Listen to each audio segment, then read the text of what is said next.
this meeting of the Committee on Justice. We ask for your guidance as we take up preliminary matters, set the ground rules, and consider the processes that will shape our proceedings. Grant us wisdom and discernment as we begin the initial hearing of the determination of sufficient probable cause in the impeachment complaints before us. May we be guided not by personal interest or bias, but by a steadfast commitment to truth, fairness, and the rule of law. Help us listen with open minds, to speak with clarity and respect, and to act with integrity in every decision we make. Remind us that our duty is not only to the law, but to the people we serve and to the principles of justice that uphold our nation. May your spirit of justice and righteousness prevail in all our deliberations. This we pray in your holy name. Amen. Amen.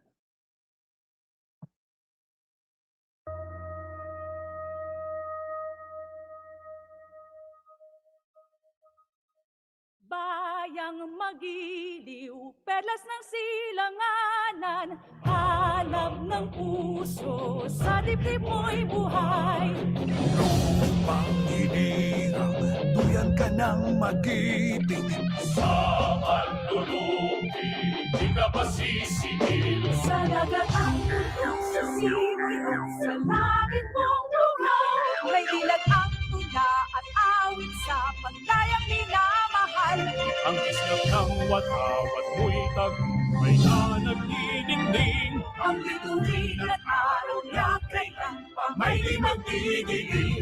Sumanamanaw na buwan, makipagsikap. Luway at langit sa ating mo. Pinagot ang biyaya na may matamin. mamatay ng dahil sa'yo.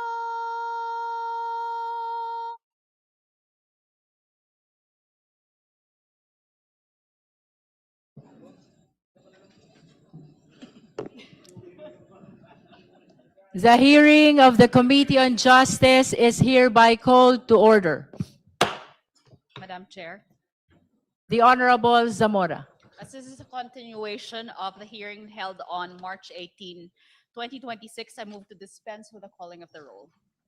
There is a motion to dispense with the calling of the roll. Do I hear a second? Second, Madam Chair. Is there any objection? Hearing none, the motion to dispense with the calling of the roll is hereby granted. Can I hear a motion on the reading of the minutes and its approval? Madam Chair, I move to dispense with the reading of the minutes held last meeting, and I move for its approval. There's a motion to dispense with the reading of the minutes of the last meeting and for its approval. Do I hear a second? Second. Is there any objection? Hearing none, the motion is approved. The reading of the minutes is dispensed with and the same is approved. The chair will address the Justice Committee. Magandang umaga po sa inyong lahat. Sa aking mga kapwa miyembro ng kapulungan, sa ating mga panauhin na naririto ngayon at sa sambayanang Pilipino. Before we begin, at bago natin ipagpatuloy itong proseso ng impeachment, tandaan natin na hindi lingid sa ating kaalaman na marami pa tayong ibang kinakaharap na problema. Let us accordingly acknowledge the pressing challenges our country faces. Oil prices are rising. The cost of basic goods is increasing. Ordinary Filipinos feel the weight of daily life more than ever. And yet, even as we undertake this solemn constitutional duty, the House of Representatives does not forget its other responsibilities. Kahit may impeachment, tuloy pa rin tayo sa iba nating obligasyon. We have, for example, acted to ease the burden of rising fuel costs, passing a bill authorizing the suspension or reduction of excise taxes.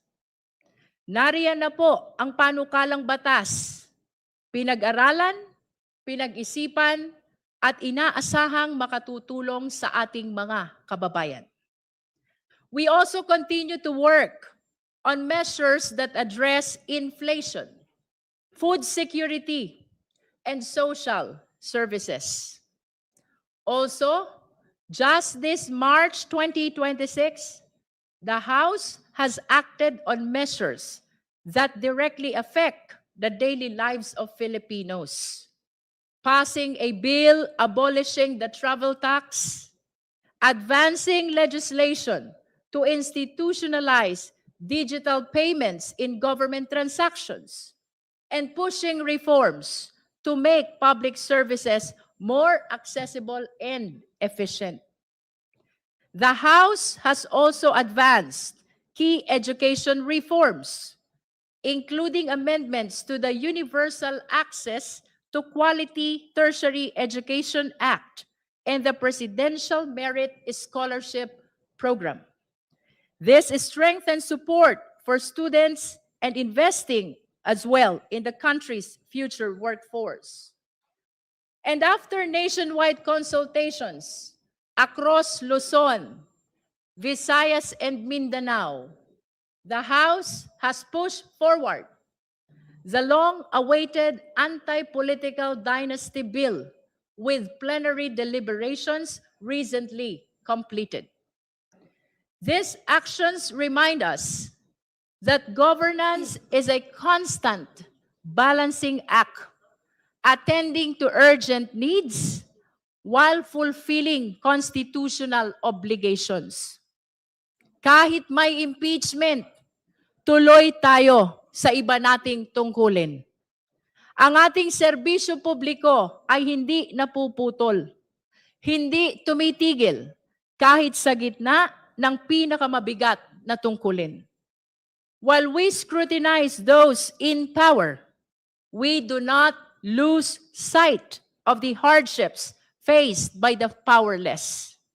Having said that, we proceed today fully aware of our dual duty to hold public officials accountable and to serve the people who entrusted us with this mandate. And so now, we begin. Dito nagsisimula ang opisyal na pagdinig ng kasong ito. Sa ating pagsisimula, tandaan natin na ang impeachment ay patungkol sa pananagutan sa bayan. Kaya't marapat lamang na balikan natin ang ating panunumpa. I do solemnly swear that I will faithfully and conscientiously fulfill my duties, preserve and defend the Constitution, execute its laws, do justice to every man, and consecrate myself to the service of the nation. Madaling bigkasin, pero mahirap panindigan. Hindi ito simpleng ritual. Ito ay isang pangako, isang panata ng pananagutan, hindi lamang sa batas, kung hindi sa bayan. Let me lay out the agenda for today. First, we establish the ground rules or the guidelines, not as obstacles, but as safeguards. Their purpose is simple: to maintain order, to allow clarity, so that truth may emerge unimpeded. Ang patakaran ay hindi hadlang sa katotohanan. Ito ang daan upang ito'y malinaw na lumitaw. Second, we move to the initial hearing. Opisyal po nating buksan ang pagdinig sa impeachment na ito. Third, and as part of this initial hearing, we act on pending motions, request for subpoenas, and set the schedule for the next hearings. At the core of these proceedings is probable cause. That is the objective of these hearings. We shall determine whether there is probable cause for impeachment. Ngunit, Paano ba natin masasabi na merong probable cause? Let us be clear. This is not the probable cause of criminal procedure. Impeachment is not a criminal trial. It is a constitutional and policy exercise entrusted not to the courts, but to the House of Representatives. As we have seen in previous proceedings against Ombudsman Mercedes Gutierrez, the classical legal definition of probable cause was not applied. And for good reason. Impeachment calls for judgment, not mere calculation. It asks not only what can be proven, but what can be justified before the people. As the late Father Joaquin Berna said, impeachment is about what is best for the country. Hindi lang ito tanong ng kung ano ang nasa batas. Ito rin ay tanong ng kapakanan ng bayan. Consider the ground of betrayal of public trust. What does it mean? Can it be reduced to a single act? A measurable threshold? Or is it something more? Something felt as much as it is proven? Paano mo susukatin ang pagtataksil sa tiwala? Sa bilang ba ng ebidensya o sa bigat ng paglabag? We are confronted with serious allegations, threats against the President, accumulation of ill-gotten wealth, SALN violations, misuse of confidential funds, disregard of safeguards for transparency, and defiance of constitutional process. These are not trivial matters. They go to the very heart of public trust. May mga kasalanang hindi kailangang ipaliwanag, ramdam agad ng taong bayan. The truth is, betrayal of public trust resist rigid definition. And if the standard is not mechanical, neither can the threshold to examine it be mechanical.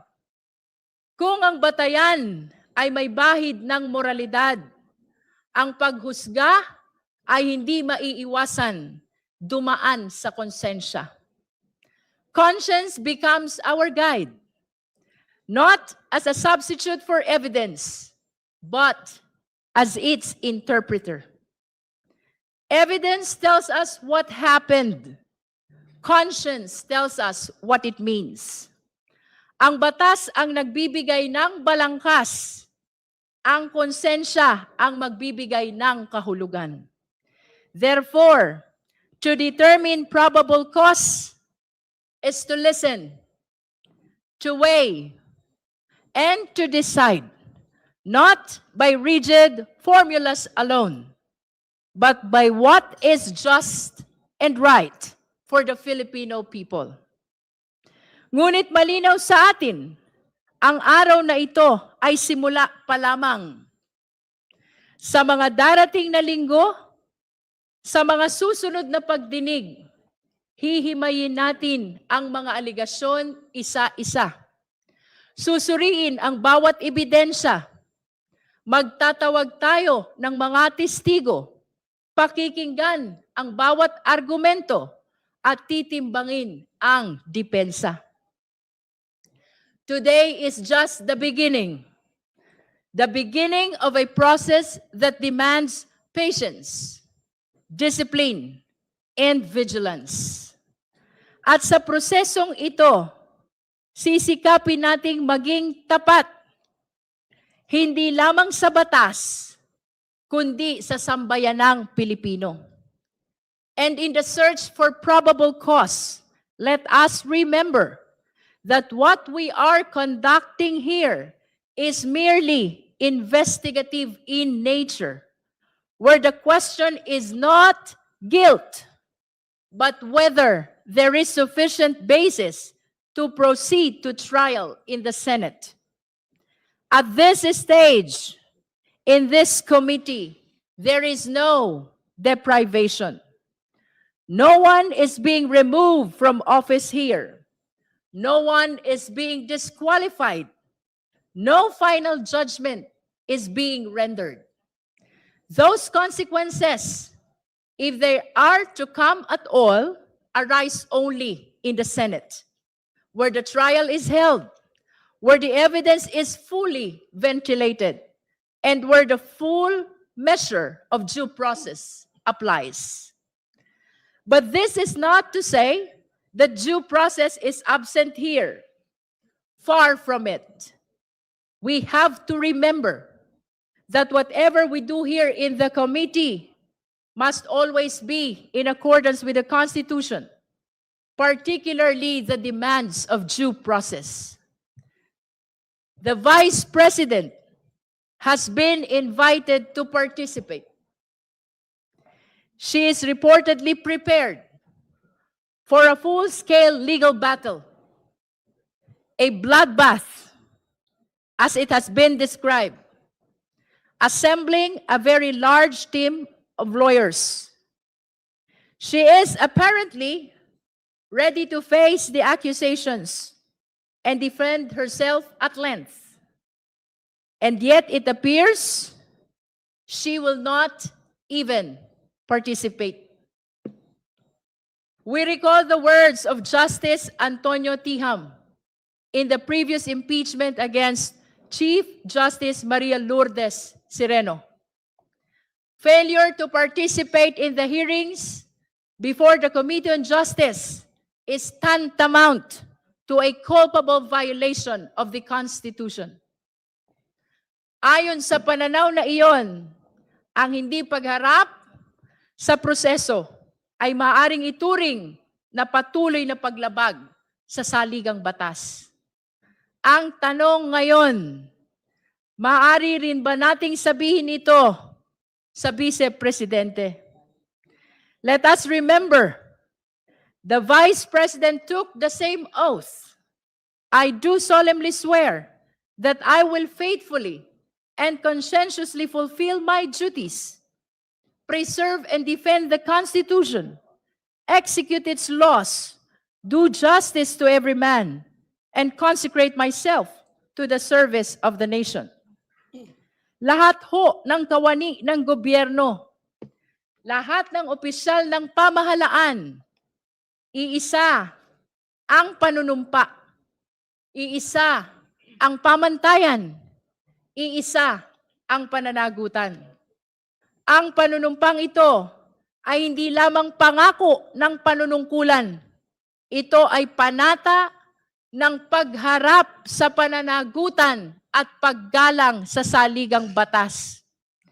Dito sa komite, susundan natin ang saligang batas. Hindi natin tatalikuran ang ating tungkulin. Iyan ang inaasahan ng taong bayan. Hindi pag-iwas, kundi pagharap. Hindi katahimikan, kundi pananagutan. Sapagkat ang panunumpa ay hindi lamang binibigas sa simula. Ito ay pinatutunayan sa bawat pagkakataon na tayo ay sinusubok. So regardless of the participation of the Vice President, and even in her absence, this committee will proceed. We will do our duty with resolve, without hesitation, and without delay. The Constitution entrusts the House with the exclusive power to initiate impeachment cases. And this committee stands at the forefront of that responsibility. Tayo lamang, ang Committee on Justice lamang, ang tahasang binigyan ng ganitong tungkulin sa saligang batas. In the end, this is not merely a procedural exercise. This is a test of judgment, of conscience, and of courage. Let us proceed with diligence, with fairness, with honesty, knowing that our actions today will echo far beyond this chamber. And so we return to where we began. Sa huli, babalik tayo sa ating panunumpa. I do solemnly swear that I will faithfully and conscientiously fulfill my duties, preserve and defend the Constitution, execute its laws, do justice to every man, and consecrate myself to the service of the nation. Madaling bigkasin, pero mahirap panindigan. Ang tanong, para sa lahat ng kawani ng gobyerno, para sa lahat ng opisyal ng pamahalaan, para sa vice-presidente, tinutupad ba natin ito? Pinaninindigan ba natin ito? Iyan ang tanong na sisimulan nating sagutin dito sa impeachment na ito. Maraming salamat po. We now call the case. Committee Secretary. Thank you, Your Honor. Initial hearing on the impeachment complaints against Vice President Sara Z. Duterte filed by Reverend Father Joel Saballa et al. And endorsed by Representative Laila M. De Lima, and filed by Attorney Nathaniel G. Cabrera and endorsed by Representatives Bienvenido M. Abante Jr. and Francisco Paulo P. Ortega V. Madam Chair, The Honorable Jokno. may I be allowed to make a brief manifestation Which manifestation? in relation to the opening statement? The opening statement. by You may the Chair. proceed, the Honorable Jokno. Thank you, Madam Chair, distinguished colleagues, mga kababayan natin na nanonood, at magandang umaga po sa atin lahat. Marami po nagtatanong, ano ba talaga itong impeachment at ano ba ang proseso sa impeachment? Klarong-klaro po sa ating konstitusyon, Article 11, Section 3, the House of Representatives has the exclusive power to initiate all cases of impeachment, while the Senate has the sole power to try and decide all cases of impeachment. Sa madaling salita, ang Kongreso ang nagsasampa o naghahain ng impeachment case, habang ang Senado naman ang nagsisilbing hukom o tagahatol. Kaya tayo nandito sa hearing na ito ay para malaman, dapat nga bang isampa ang impeachment case laban sa Vice Presidente? Nung nakaraan, nakita po natin na sufficient in form and substance ang dalawang impeachment complaint. Ibig sabihin nito, sapat o tama ang forma ng mga reklamo at may sapat na nilalaman para umusad tayo sa pagdinig na ito. Nakita din ng committee na ang impeachment complaint ay sufficient in grounds o may sapat na batayan. Sa puntong ito, mismo ang konstitusyon ang nag-uutos sa Committee on Justice na magsagawa ng hearing. Ano naman ang ihihiring natin? Siyempre, walang iba kundi ang ebidensya at testigo. Our duty is clear, Madam Chair. This committee must secure and verify every piece of evidence, and we must protect every witness so they may give their testimony under oath. Ito ay naaayon mismo sa Section 7 at 8 ng Rules of Impeachment. Ito ang dahilan kung bakit po tayo naghain ng motion para makuha ang kopya ng SALN ng Vice Presidente at para bigyan ng proteksyon ang testigo na si Mr. Ramil Madriaga. Ang impeachment case na ito ay dadaan sa butas ng karayom. This is the only way for the truth to come out. Pagkatapos ng committee, boboto po ang buong Kamara at magpapasya kung dapat ilitis ang kaso sa Senado. At sa bawat hakbang, nakatutok ang buong bansa para bantayan ang proseso. Maraming salamat po. Thank you, Madam Chair. The manifestation of the Honorable Jokno is noted by the committee. Madam Chair. The also- Honorable De Lima. Also a brief manifestation and a question to the Honorable Chair and the Committee With the indulgence Secretariat. of the Honorable De Lima, we would like to tackle first our ground rule before we proceed to your subsequent manifestations and questions to the committee. Thank you, Madam Chair. Thank you. Madam Chair. Regarding the ground rules, we would like to acknowledge Vice Chair Zamora. Thank you, Madam Chair. Bago po tayo magsimula sa deliberasyon ukol sa pagtukoy ng probable cause sa impeachment proceedings na ito, kinakailangan magtakda ng ating chairperson ng ilang panuntunan upang matiyak ang maayos, patas at episyenteng pagtatalakay. Ang komite ay may 38 na regular members. Ang quorum ay 1/5 ng kabuuan. Ang ex-officio members ay may boses at may boto. Ang mga nais magsalita ay kailangan makipag-ugnayan sa committee secretary upang maitala ang kanilang pangalan. Magkakaroon tayo ng alternating recognition ng minority at majority na may 5 minuto bawat isa. Maaari tayong magbigay ng second round kung may oras pa po. Hinihiling ng chairperson na hintayin muna ang kanyang pagkilala bago magsalita upang mapanatili ang kaayusan. Sa mismong pagdinig, ang mga resource persons ay susuriin ng mga miyembro ng komite alinsunod sa Section 7 of the Rules of Procedure in Impeachment Proceedings.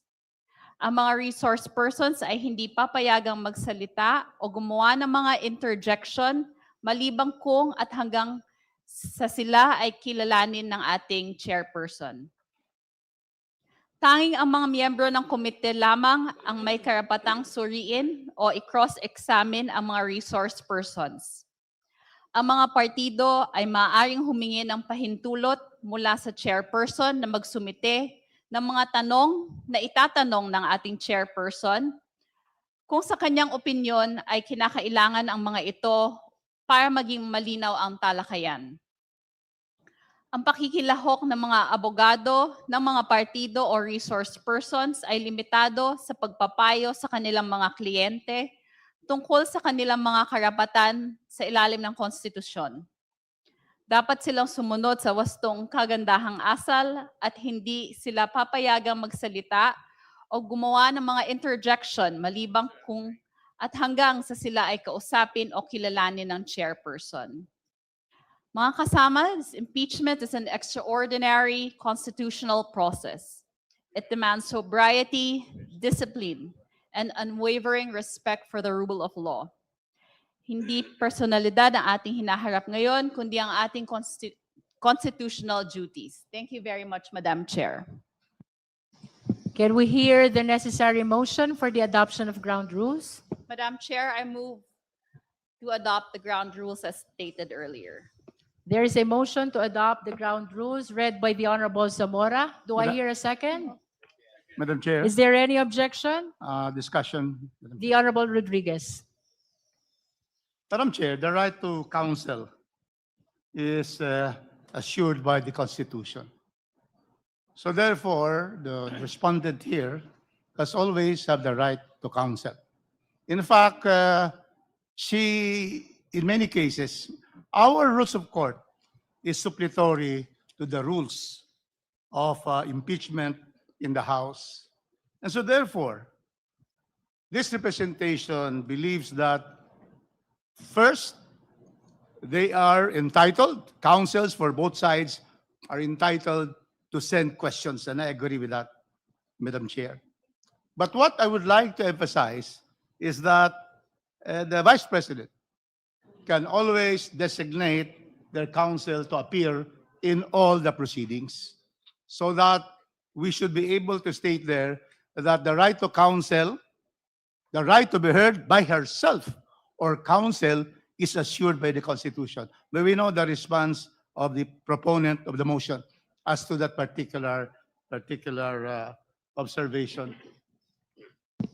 If I may confirm, the Honorable Rodriguez, you would like the committee to acknowledge the right of the counsel even in the absence of the respondent. That's correct. Based on jurisprudence, Madam Chair, that although this is not a criminal proceeding, it is akin to a criminal case because we are trying to remove, and there is also perpetual disqualification. And so, in other words, the Vice President can send her counsels here to appear for her.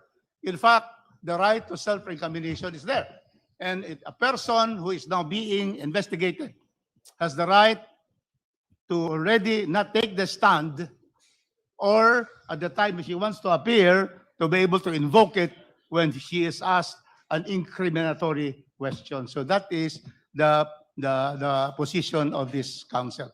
Thank you, Madam Chair. Of course, based on the ground rules that was read by the Honorable Zamora, the right to counsel is described as assistance to clients or to the parties. Now it is being proposed by the Honorable Rodriguez that the same be acknowledged even in the absence of the respondent or the parties. May I hear the comment of the members of the Justice Committee? Madam Chair. The Honorable Vice Chair Dumogan. Thank you, Madam Chair. I agree if that is on the presentation of the complaints evidence.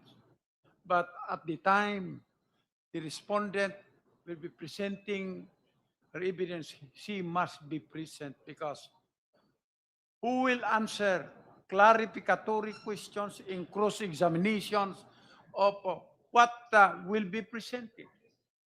She is the only one. The counsel are not witnesses in this particular case. So I hope my colleague will agree that at the time the respondent is given the opportunity to present her evidence, she must be present.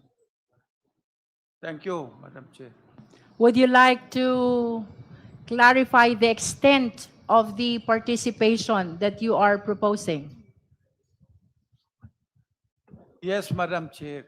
What I'm proposing is, at the time that we have concluded the presentation of the evidence of the complainants, and it will be the turn of the respondents, then the respondents or her witnesses must be present, because they are the only ones who can answer clarificatory questions or cross-examination questions of any of the members of this committee.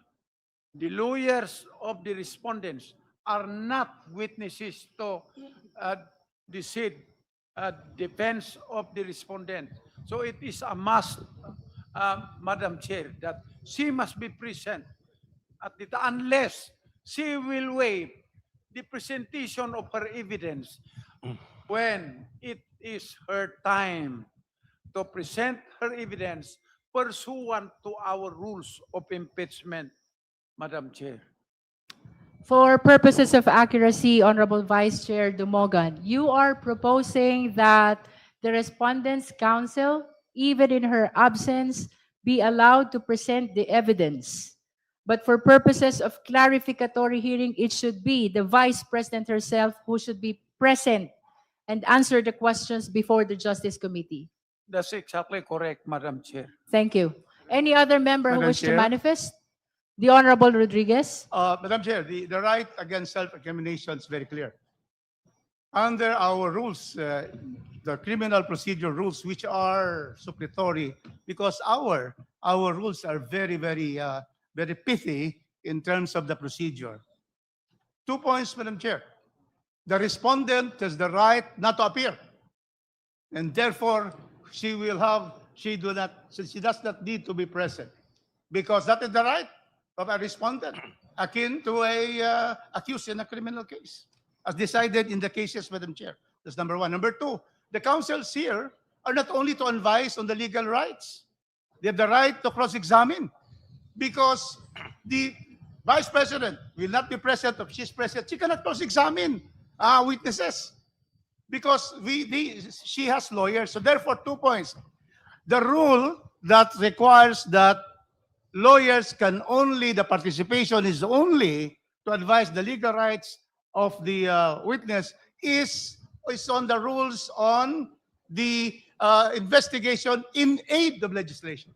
That is expressly found in the rules in aid of legislation, the hearings. But it is not found in our rules. I've been reading our rules of procedure. There's nothing here that limits it to only advising.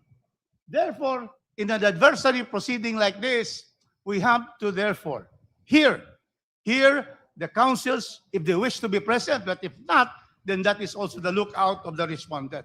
But I believe that we should be clear in our rules that the presence of counsel of the respondent has the right to cross-examine directly the witnesses for the complainants. And secondly, there is no need for the Vice President to appear in hearing because that is her right not to be able to appear, and we can make conclusions out of her non-appearance. No need for her to appear. Thank you, Madam Chair. Madam Chair. Madam, The Honorable Chua, are you raising your hand? No. Madam Chair, The Honorable Vice Chair Dumogan. the first part of the point had already been settled. Under our own rules, which is the subject of the motion, the counsel of the respondents are allowed to cross-examine by writing their questions, submitting it to the chair. What I am pointing out, Madam Chair, is at the time the respondent is given the opportunity to present her evidence. Well, counsel may present her evidence, but she must be present, or the witnesses that she is presenting must be present so that the members of the committee will have the chance to examine or ask clarificatory questions from them. The counsels are not witnesses to the defense of the respondents, Madam Chair. Thank you, Madam Chair. For the guidance of the justice members, part of the proposed rule is giving opportunity to the complainant and the respondent and their counsels to submit questions to the chairperson so that they may be raised in the deliberation if no justice members are raising similar questions. Let us all be guided as well that the hearing proper in the Justice Committee is akin to a preliminary investigation. So, let us be guided by the fact that as well, that we're trying to establish here is merely probable cause, which means a justification to be able to proceed to trial, which will definitely happen not here, but in the Senate. Madam The Chair. Honorable Chua. Thank you, Madam Chair. Madam Chair, let me read what is provided under our rules, the rules of procedure in impeachment proceeding. Under Section 7, it provides that if the committee finds that there is sufficient ground for impeachment exists, the committee shall conduct a hearing, which we are now doing. The committee, through the chairperson, may limit the period of examination and cross-examination by members of the committee. Therefore, Madam Chair, it is very clear under our rules that it is only the members of the committee who can participate with respect to the examination and cross-examination of the members. Why? Because, like what you said a while ago, this is akin to the preliminary investigation wherein it is the investigating officer or the investigating city prosecutor who is asking clarificatory questions. We are not yet in the trial where the lawyers or counsel of the defendant can cross-examine the witnesses. Now, this can also be, we can also be guided by our rules of procedure governing inquiries in aid of legislation, which the Honorable Rufus Rodriguez mentioned a while ago, that Under Section 13, appearance of counsel. Here, the participation of counsel for witness during the hearing and while the witness is testifying shall be limited to advising on the legal rights of said witness. Why? Because this is committee function. So ganun din po dito. Ito pong ginagawa natin is also a committee function.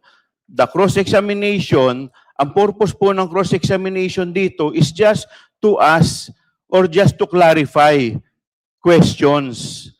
Hindi pa po ito yung talagang trial proper wherein we can cross-examine thoroughly the witnesses. Thank you, Madam Chair. Madam Chair. Thank you. The Honorable De Lima. Thank you, Madam Chair. I concur with the views expressed by the Honorable Joel Chua. As expressed very clearly by the Honorable Chair earlier, the proceedings today, or the proceedings from now on, henceforth, would be the determination of probable cause. And therefore, this proceedings is indeed akin to a preliminary investigation.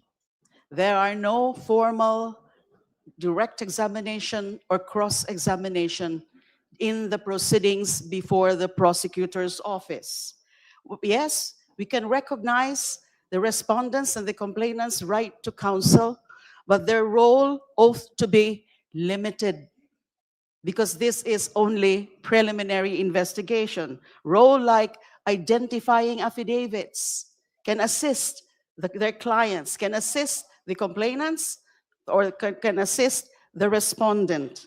But if they have questions, as expressed and as already laid down in the ground rules read by the Honorable Representative Zamora, they can course it through the chair. In that case, they are afforded the right to confront, the right to ask clarificatory questions. This is not a full-blown trial yet that happens in the Senate.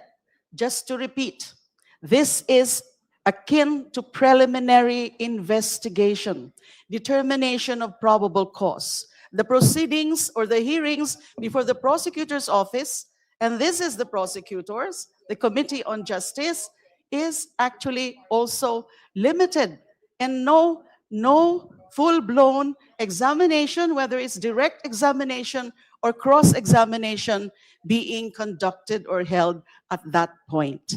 So I think it's very clear as expressed by the Honorable Chair and also indicated in the ground rules. We are not denying the parties their right to counsel. They have the right to counsel. They can assist for purposes especially also of asking clarificatory questions, but we have our own rules here, coursed through the Honorable Chair. Thank you. Madam Chair. The Honorable Ridon and then the Honorable Rodriguez. Well, maganda po yung talakayan kanina patungkol doon sa konsepto ng karapatan sa pagkakaroon po ng abogado. But I think just for the record, meron pong sulat yung mga abogado ni Vice President Sara Duterte na wala naman po ata talaga din silang interest at this point na dumalo either ang pangalawang pangulo o yung mga abogado po mismo. And I will read it for the record. Madam Chair, we are still on our ground rules discussion. So that can probably wait and we will be able to discuss that. No, just because we are now on approving the ground rules. We are not yet determining what the council or the Vice President is proposing or manifesting to us. For So the can- guidance of the justice members, there is a pending motion for the approval of the ground rules read by the Honorable Zamora. Perhaps we will be proceeding to the letter sent by the lawyers of the respondent after we address the motion for the approval of the ground rules. Yes, Madam Chair, but just to make the point that even if we talk about a conceptual matter relating to the right to counsel, if the counsels themselves are actually questioning these proceedings and the Vice President herself is questioning this proceeding, I think that needs to be placed on record, Madam Chair. So I will read it. For two Narvasas and Salazar. Madam Chair. The Honorable Ridon That will is be out of order. requested to defer the discussion on the letter of Fortuna Narvasa until we address the pending motion before the committee. So if we can go back to the motion, the Madam same Chair. has been seconded already.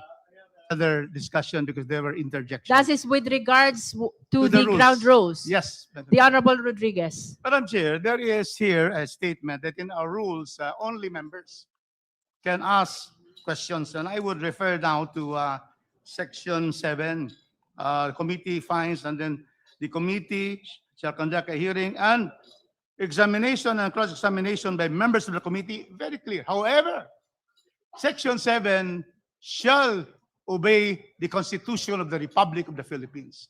The Bill of Rights, Madam Chair, Article 3, provides that the right to be heard by himself or herself or to counsel is inviolable. It is in paragraph, in section, in the rules, in the Bill of Rights, is in the section on Section 2, and then also on custodial Section 2 and Section 4. So, Mr. Chairman, I am saying that we just have to give the right, otherwise there will be no due process. If only the members Chair. can ask, we should allow, Madam and Chair. I finish Chair, first, they Madam have Chair. the right. I have allowed my good chair to finish. So let me finish my manifestation. So therefore, Madam Chair, it is very clear that councils should be allowed to cross-examine. Now, the issue here is that the rules provide that they submit the questions to the chairman. Will the chairman have the discretion to read or not? Or everything that will be given to the chairman will be read? To answer the question of the Honorable Rodriguez, so long as the question is germane to the discussion pending before the committee, the chair will read the questions which are being submitted or which will be submitted by the councils of the parties. That includes the council of the respondent. Thank you, Madam Chair. But Madam just to Chair. be able to state that this representation believes to be able to afford really procedural due process as pronounced in the leading case of Angtibay versus CIR. The 7 cardinal rights of a person who is accused, in this case, akin. We are really, this is even more than a criminal case because we are trying to remove the official who had the highest votes in the history of this country as vice president. So what I'm saying, Madam Chair, we should allow the councils to appear if they so wish and be able to cross-examine the witnesses of the complainants. That is the way to be able to afford the opportunity of procedural due process as is written in Article 3 of Section 1 of the Constitution. Madam Let Chair. us be guided by the fact that this is not yet the trial. Madam Chair, may So I be what allowed? will happen before the Justice Committee is indeed merely a clarificatory hearing. Trial is different because, as has been repeatedly stated, only the Senate can conduct the trial. Madam What Chair. will happen before us is merely clarificatory hearing, and those questions are to be raised by the justice members. Of course, the lawyers of the respondent are free to attend the hearings, but with respect to their participation, I think that has been addressed in the proposed ground rules, that their questions may be submitted to the justice chairperson, who will be reading those questions to be answered by the resource persons. Madam Let Chair. us draw the line between the clarificatory hearing, between the Justice Committee and the trial, which will happen in the event that there is probable cause in the Senate only. Madam Chair. The Honorable Chua. Thank you, Madam Chair. To answer the manifestation of my professor, the Honorable Rufus Rodriguez, there is no violation of due process, Madam Chair. Why? Because the respondent was given the opportunity to answer. That was the time when she is allowed to give all her answer. Now, sinasabi po natin that this is akin to preliminary investigation. Sa preliminary investigation po ba, did we allow the complainant and the counsel to cross-examine? No. It was only the investigating prosecutor who is allowed to propound question to clarify. Hindi pa po ito yung full-blown trial. And us, as member of the Justice Committee, that is our job to ask clarificatory questions. Yun po yung intention nito. To do otherwise, kung iba po yung nasa isip nito, dapat clearly and expressly nilagay po dito sa ating rules na yung examination and cross-examination can be conducted by members of the committee and or counsel and the complainant. Kaso hindi naman po ganun eh.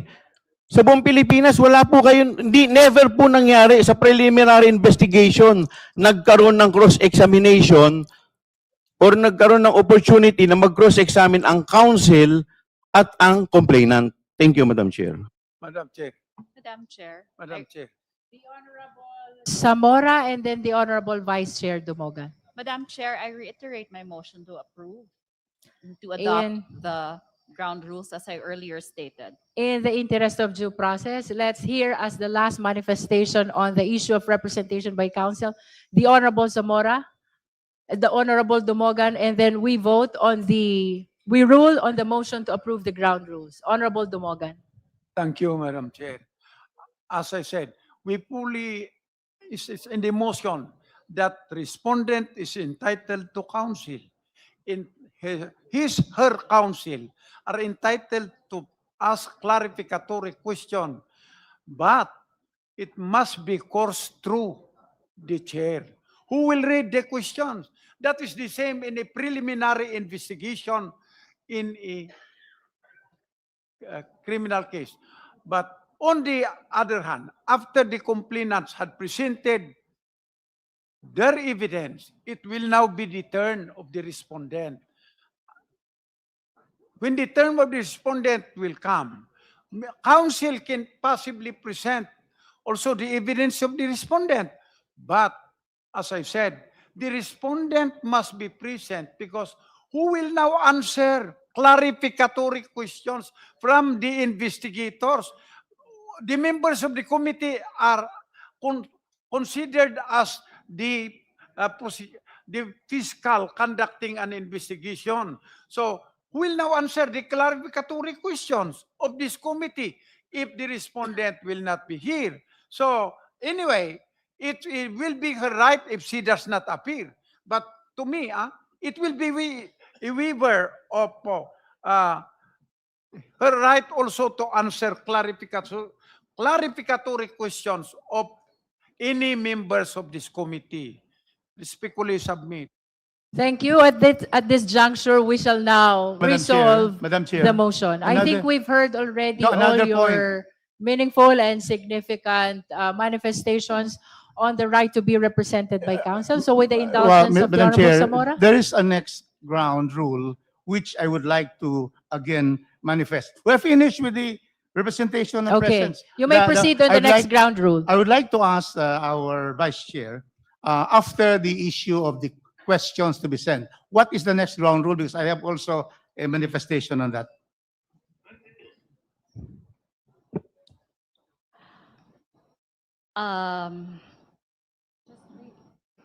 The last one is ang pakikilahok ng mga abogado ng mga partido or resource person ay limitado sa pagpapayo sa kanilang mga kliyente tungkol sa kanilang mga karapatan batay sa konstitusyon. Madam Chair, I would object to that because precisely the rules of investigations in aid of legislation, that is precisely included. But it is not included in the rules of impeachment.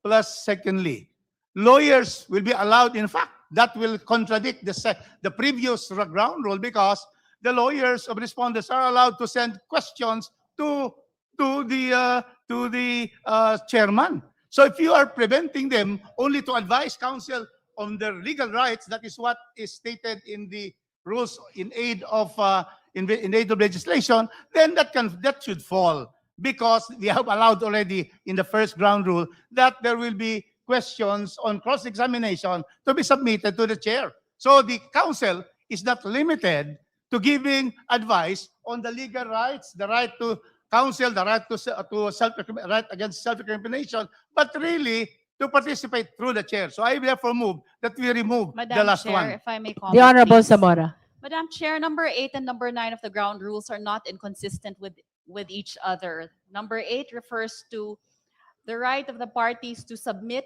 questions to the chairperson in case, and the chairperson has the right or has the discretion to propound these questions to the resource parties. person.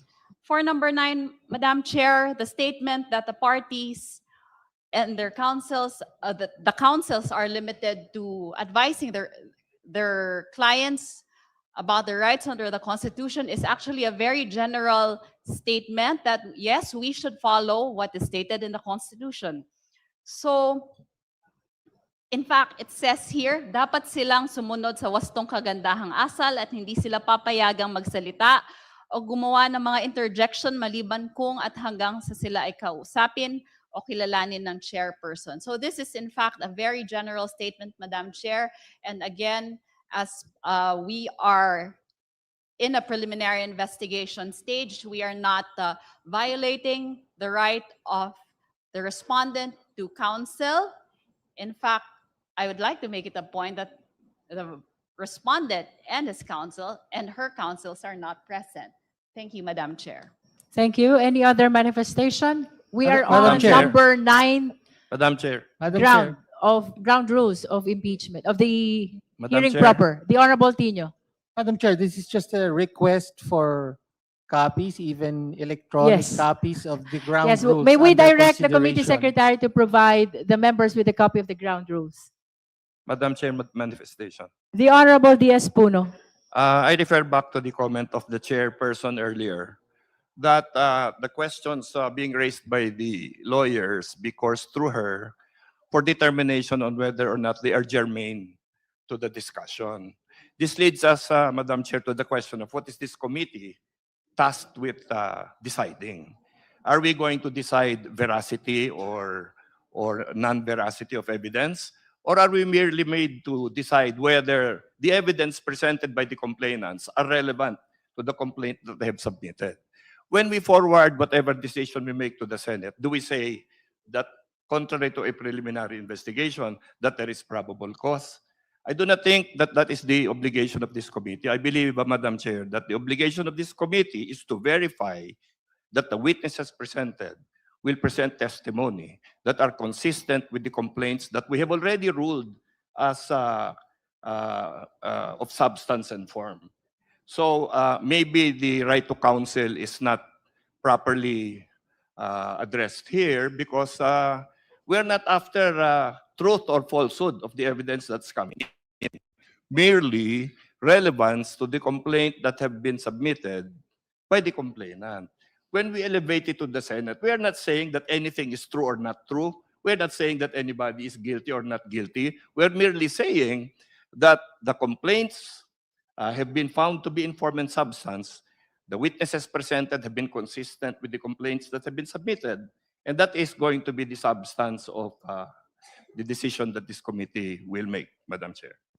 Thank you. And in addition to that, let us be reminded that part of the ground rules is allowing the lawyers of the parties, that includes the lawyers of the Vice President, to submit their questions to the chairperson so that the chairperson can raise them to the resource persons or even to the parties in the case or the witnesses, so long as the same is germane to the impeachment proceedings.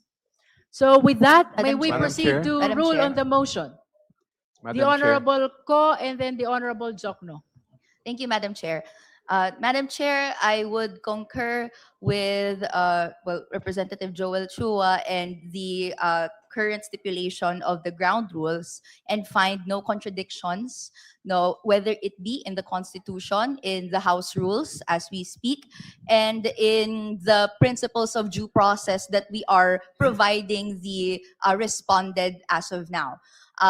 Also to clarify, the process that is on the floor right now is so that this committee at the end of the succeeding hearings that we will be holding, makita natin kung may probable cause or hindi. Kung mag-proceed man na dapat mag-proceed to a full-blown trial o hindi sa Senado yung complaints at bar. No? And to that end, isang step beyond sufficiency of substance and yung relevance na laman ng mga complaints, yung dapat i-determine ng mga members of this committee and the committee at the end of the day. That's why, for me, kailangan din po yung hindi lang presence ng respondent, but rather yung meaningful advice that the lawyers can provide, which is sufficiently detailed naman na po doon sa ground rules na pinopropose. So, Madam Chair, if necessary, I would like to second the motion as on the approval of the ground rules. After the manifestation of the Honorable Jokno. Thank you, Madam Chair. To ensure consistency and as well avoid the possibility of any litigation that may question the rules of the committee, perhaps the committee could entertain a possible amendment to the proposed House rules. The last provision, to make it clear, could state that the participation of counsel shall be limited, number one, to assisting their client, number two, to submitting questions to the chair, and number three, to filing whatever appropriate manifestations they choose to, and if required by the committee, a memorandum as stated in the rules on impeachment.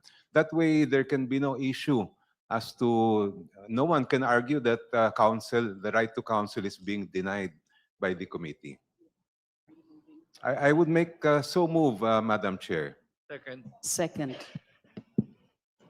That is a motion for, if I may be clarified, Honorable Jokno? Because there is a pending motion as well for the approval of this ground rules. So may we hear first, before the second motion, that is for the amendment, if the proponent of that ground rules is accepting your proposed amendment. Madam Chair, can I just insert this Kindly wait to manifestation? be recognized, Vice Chair Dumogan, Madam Chair, please. I accept the restating of the ground rules as amended by the Honorable Jokno, and I would like to point out that these are just ground rules and not rules of the House of Representatives. These are just the ground rules of the Committee on Justice. With the acceptance by the proponent of the amendment by the Honorable Jokno, may I hear the necessary motion to approve the amended ground rules? So Vice moved, Chair Miss- Zamora. So move, Madam Chair. Second, Madam Chair. There is a motion to approve the amended ground rules by the Honorable Dumogan. It has been seconded. Is there any objection? Hearing none, the amended ground rules is hereby approved. Now we proceed to the next matter. Earlier, the Honorable Redon is manifesting a letter received from Fortuna Narvasa Law Office. Now we recognize the Honorable Redon for that matter. Madam Chair, the counsels of Vice President Sara Duterte, Fortuna Narvasa Salazar, and Attorney Michael Wesley Poa submitted a letter explaining the Vice President's absence today and their absence as well as counsels for the Vice President. And I will read the main basis for their objection to attending today. Under these circumstances and considering the public statements made by the chairperson, it appears that the committee intends to conduct a trial. I think, Madam Chair, the House Committee on Justice should confront this accusation squarely today. This particular position of the counsels and of the Vice President herself is basically a legal word salad. Ibig sabihin po, wala po itong batayan sa katotohanan. Ito po ay legal na pagpapalusot para lusutan na naman pong muli ang pagpapanagot sa mga impeachable offenses laban sa atin pong pangalawang Pangulo.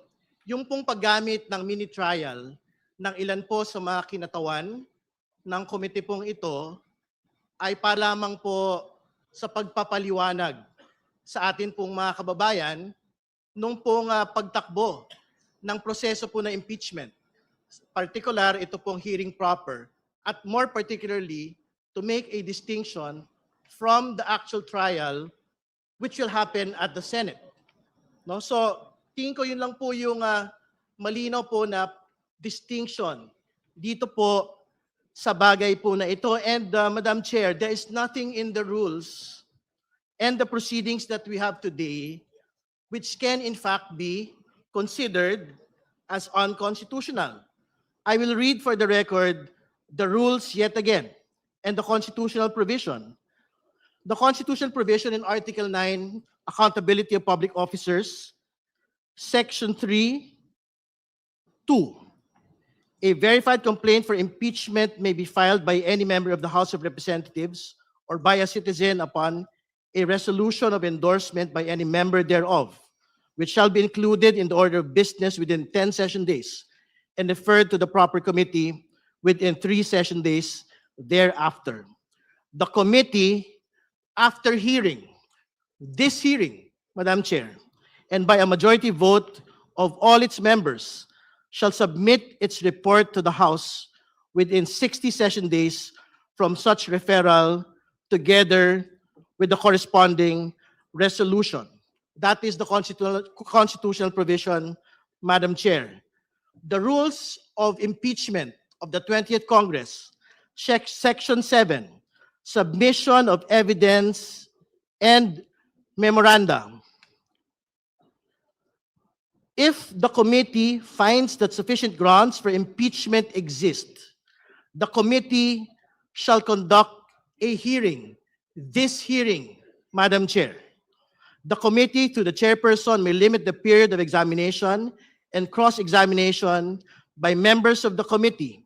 The committee shall have the power to issue compulsory processes for the attendance of witnesses and the production of documents and other related evidence. These are particular provisions which guide the hearing proper today. And therefore, Madam Chair, hearing is mentioned in both the Constitution and the rules. This is the hearing proper that is mentioned in the Constitution and the rules. And part of hearing, any hearing, is the receipt of evidence. Ang sinasabi po ng mga abogado ng pangalawang Pangulo, wala daw pong karapatan ang komite pong ito sa yugtong ito na tumanggap po ng mga ebidensya. Pero alam po natin na sa mga pagdinig, bahagi po ng mga pagdinig ang pagkuha po ng mga ebidensya. Make no mistake, Madam Chair, the committee will fulfill its constitutional mandate to conduct hearings in the context of impeachment. More importantly, make no mistake, we will receive evidence during these hearings. The subpoenas of all the witnesses and documents will be issued. The subpoenas on the audit reports and congressional records will be issued. The subpoenas on the SALNs, on the bank records, on the tax documents, on the businesses, corporate records of the Duterte Carpio couple and their business interests placed in the SALNs of 2024 will be issued. We will fulfill this mandate today, Madam Chair, until the very end of these proceedings. Yun lamang po. Maraming salamat. Just for the record, the use of mini trial by some members of the Justice Committee is intended only to make a distinction between the proceeding before the Justice Committee and the trial which will happen in the Senate. Let us always be reminded that our parameter in our hearing proper is the determination of probable cause only, which means the justification to be able to proceed to trial. Again, we are not yet determining the guilt. We are not holding trial. This is just a clarificatory hearing for the purpose of determining probable cause, which will allow us to proceed to trial in the Senate. Madam Chair. That is for the record. The Honorable Ko. Madam Madam Chair. Madam Chair, a comment. The Honorable Ko and then the Honorable D.S. Puno.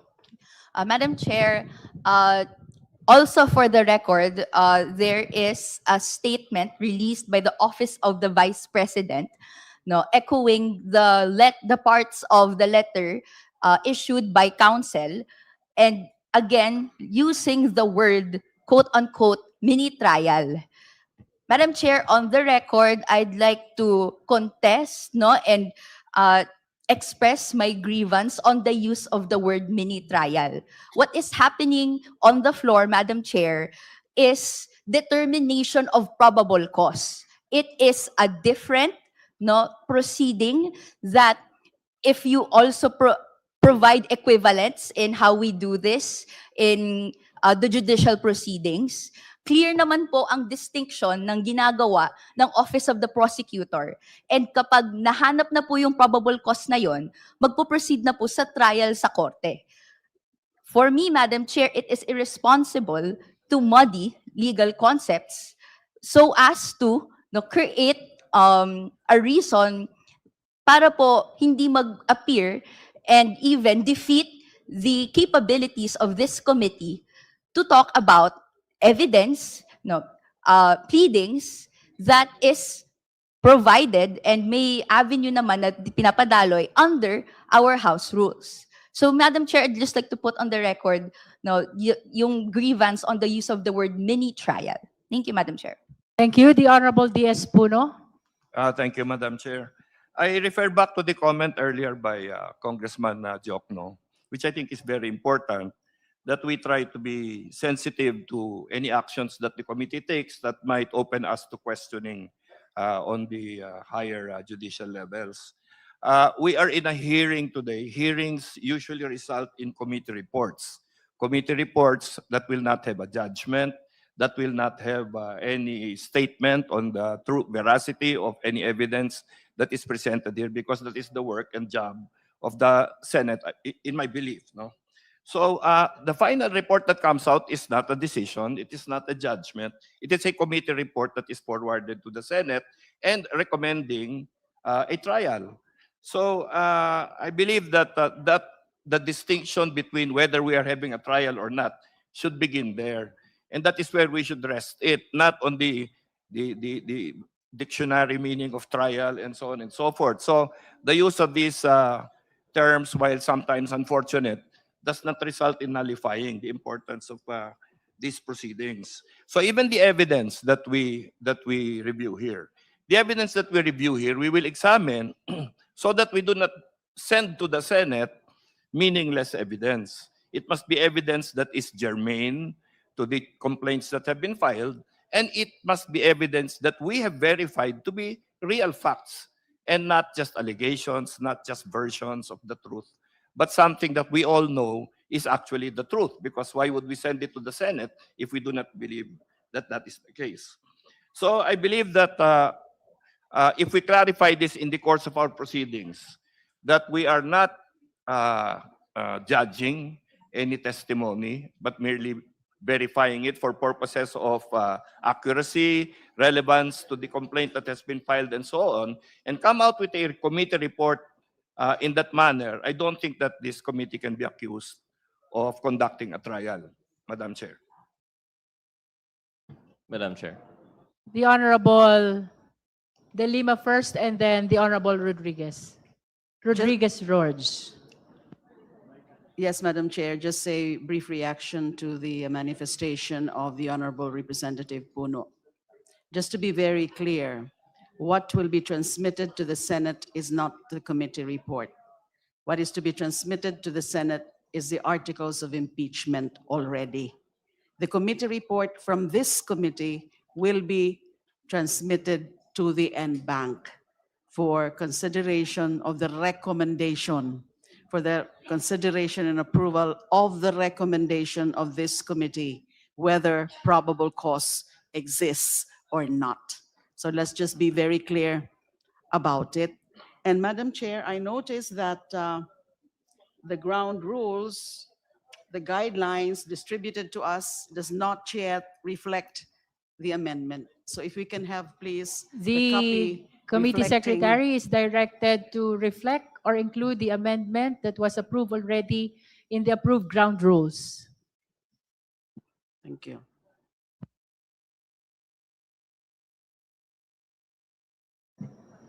Are you finished with your manifestation, Honorable De Lima? Madam Chair, another point. Can we have a confirmation from the committee secretariat that indeed respondent Sara Duterte and her counsels were duly notified of today's proceedings? Second, if so, is there any communication or anything, a pleading, a communication filed or submitted to the committee secretariat saying categorically that they are not appearing in today's hearing or in today's proceedings?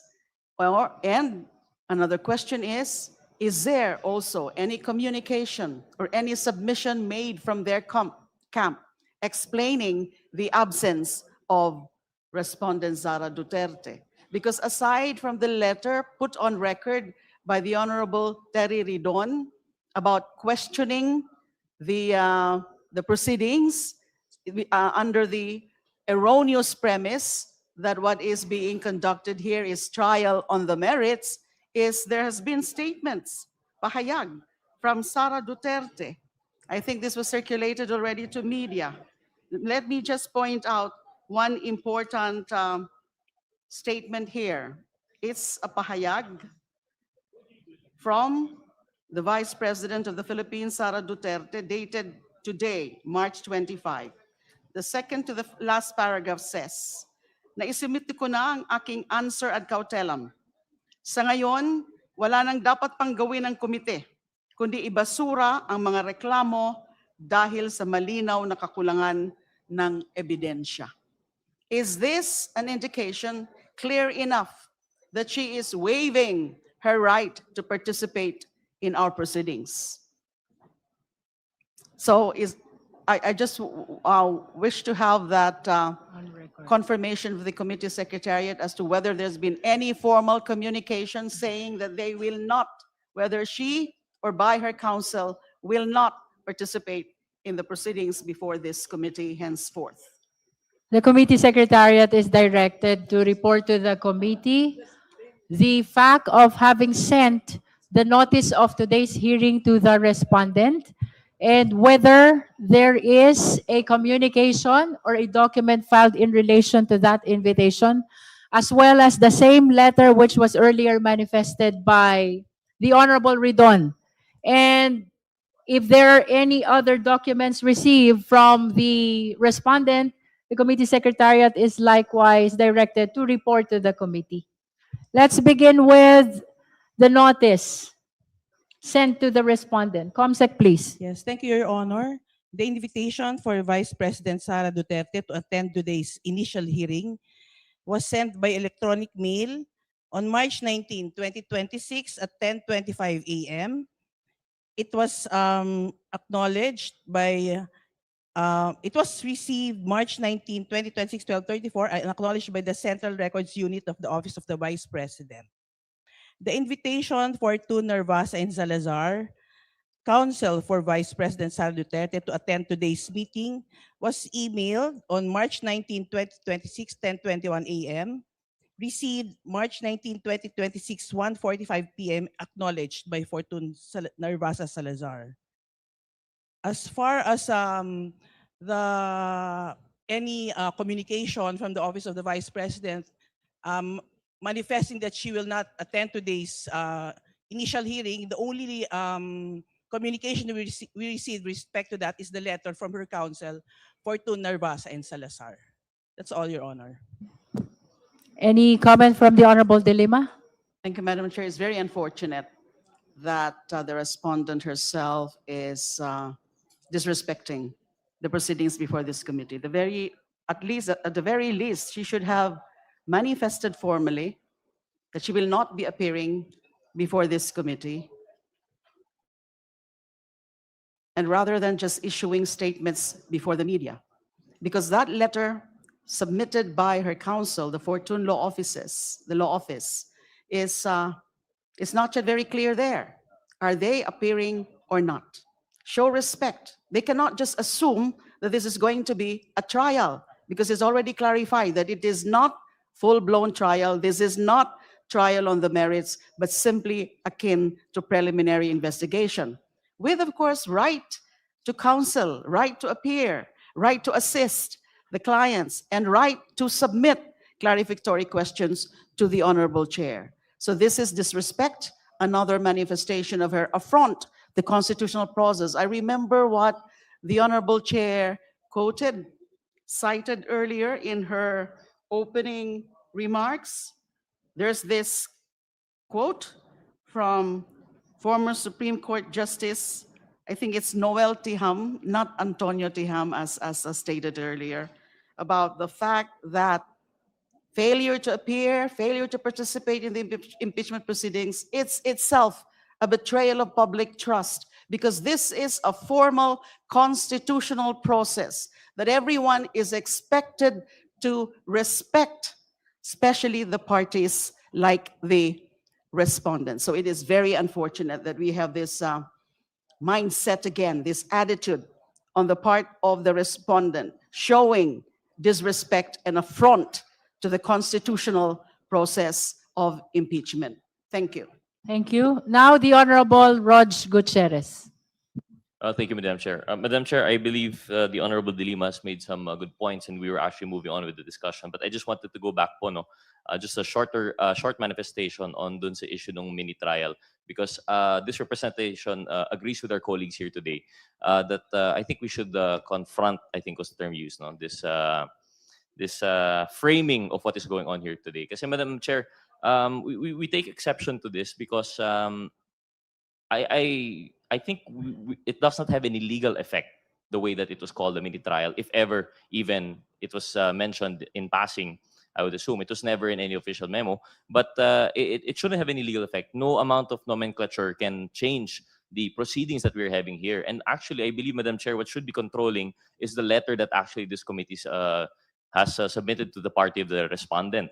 And I believe we have here, it is reflected in the letter, March 19, 2026, letter invitation to the Vice President at the March 25, 2026 committee hearing intends to discuss the Saballa and Cabrera impeachment complaints, as well as administrative matters. This includes the setting of ground rules, acting on request for subpoena, scheduling hearing dates, identifying witnesses to be invited for the next hearing to ensure efficient and orderly proceedings. These, Madam Chair, are matters germane precisely to the functions of this House as that body in which the impeachment proceedings are to be initiated.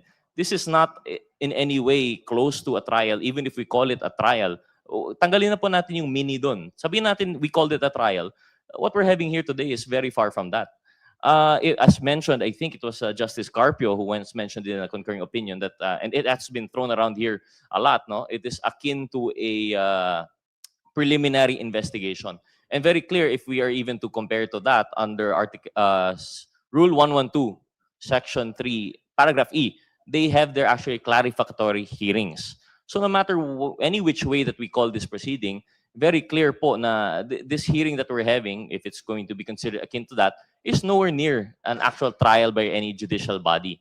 So I think, Madam Chair, we really have to dispel that framing na this is a mini trial or a trial. It's very far from the truth of what is going on here. And I think si Deputy Speaker Puno made some very fine points na what the goal of the hearing that we're having here is very different. In fact, what will be presented here will be different from what will be presented in a trial, should it proceed to that. So, Madam Chair, I just want to, again, manifest, make it clear, I join our colleagues in debunking this mini trial categorization. And in fact, what we're doing here is constitutionally mandated. I believe it was mentioned very clearly. There is the provision that it is only after hearing, and a majority vote of all its members that committee shall submit its report to the House within 60 session days from such referral. This is about the constitutional provision on impeachment, Madam Chair. So very clear, we're all moving, this procedure is moving within the pace as provided by the Constitution, as you know, clarified by the Supreme Court in this most recent ruling. So again, Madam Chair, I join our colleagues. Thank you. If there are no other manifestations on the letter sent by the councils of the respondent, we shall proceed to the next matter. Mr. Chairman, the Honorable Vice Chair Dumogan, and then the Honorable Rodriguez Rufus. Thank you, Madam Chair. What is important to me is notice had been sent to respondent in her counsel, and there is conclusive proof of receipt. Hence, this committee has complied with the element of due process. Unfortunate, that has already been said, she does not recognize the proceedings in this committee. The most important, you were duly notified of today's proceedings, but did not appear. Thank you, Madam Chair.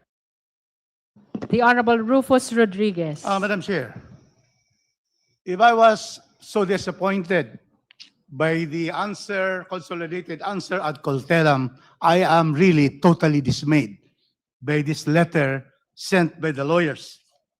We have here 6 lawyers who has submitted a letter to the Honorable Chairperson, Jervil Luistro, that we have no jurisdiction to conduct this hearing, which they term as mini trial. Madam Chair, in the first page of the letter, March 24, 2026, it says, the Constitution vests the authority and power to conduct trial solely in the Senate. Clearly, what applies here is the constitutional provision that in the impeachment proceedings, we will have a hearing. It is not a trial. That is very much clear under our Constitution. They are citing here Section 3(8), Article 11 of the Constitution, the state shall have the sole power to try and decide all cases of impeachment. That is right. But we are governed not on the hearing by the Senate, but we are governed by the proceedings on impeaching to find out probable cause. Then, Madam Chair, in this letter, the second page, it says, the same, Article 3 to 11, the same does not give the committee any power or jurisdiction. Can you imagine that? How can they be able to support this allegation that the committee has no power or jurisdiction to conduct any form of trial, mini or full-blown, because precisely we are not having a trial here on the merits, but only, Madam Chair, on a hearing to determine probable cause. And then it also says that it is basic that all rules must not contravene. We are not. The committee is not contravening the Constitution nor our rules or any law for that matter.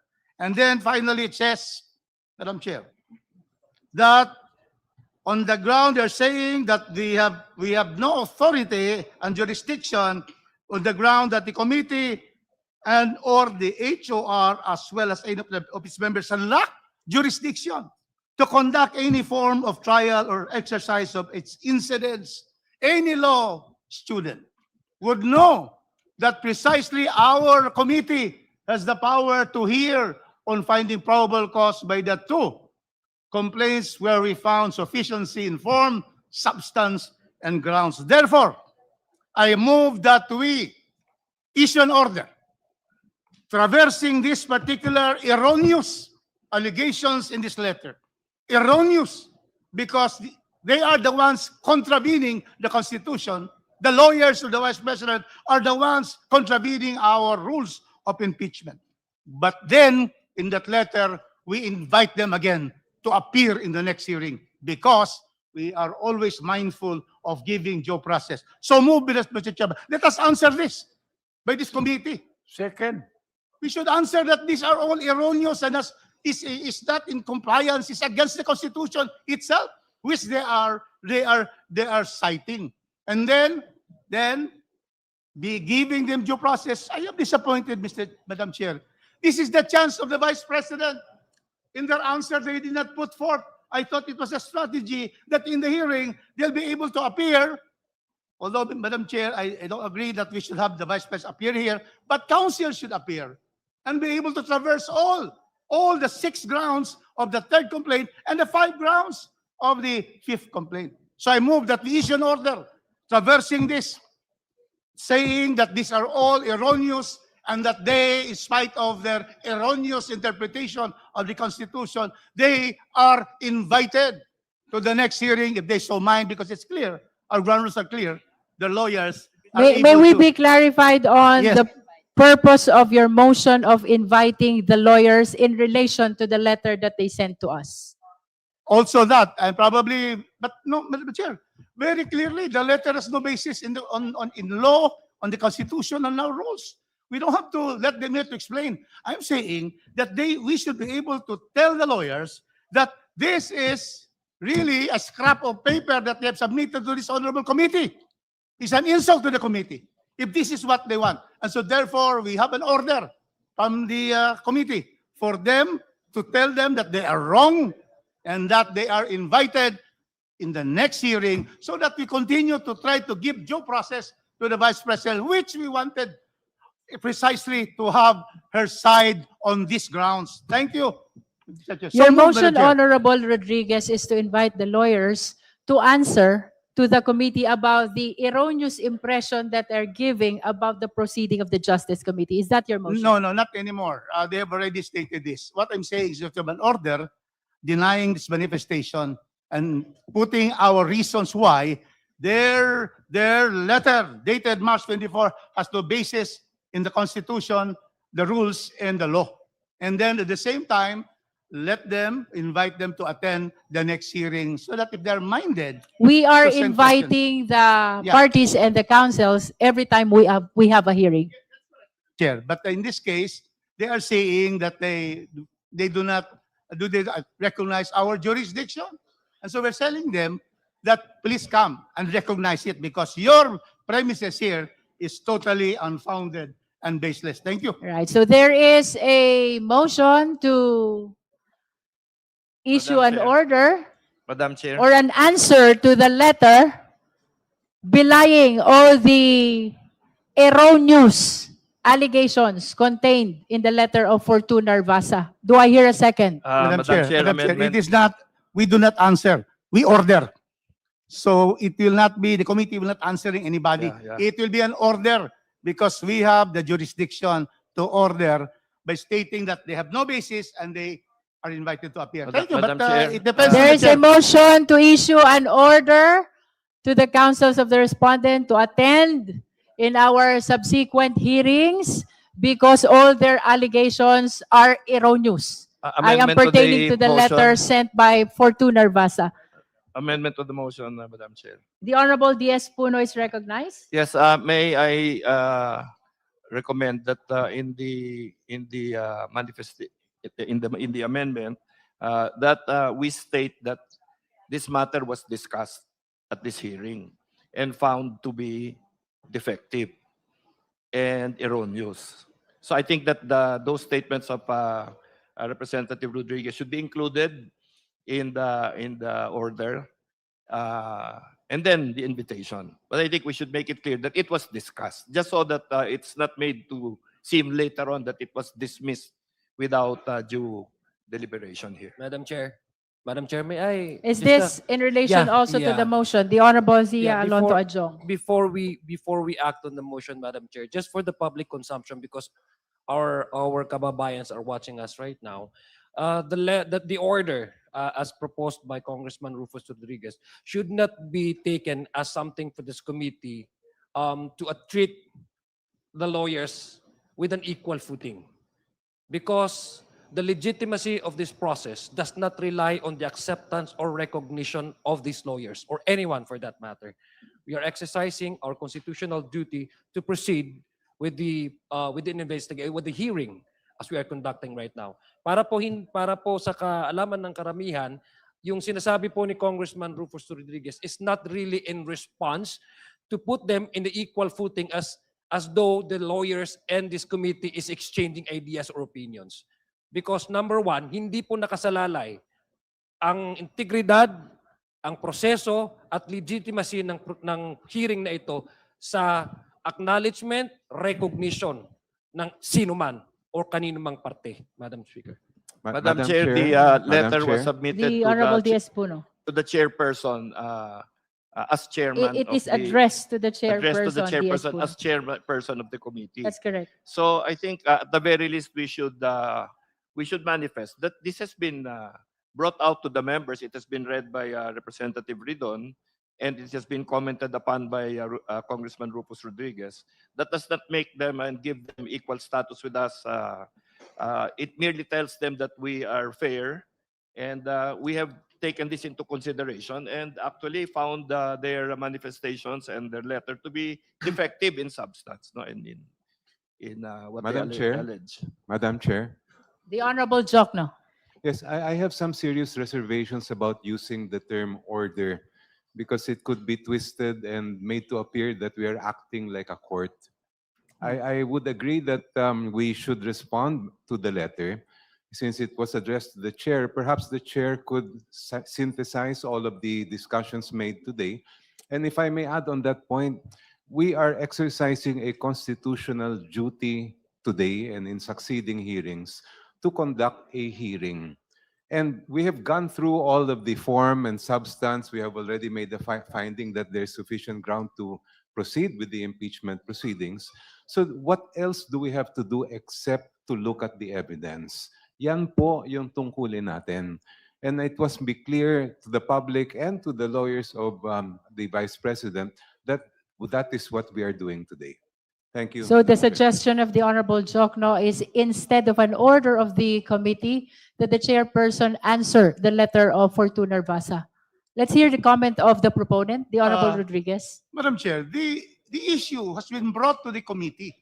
It's not anymore the letter is addressed to you, but precisely the issue has been discussed by the committee proper.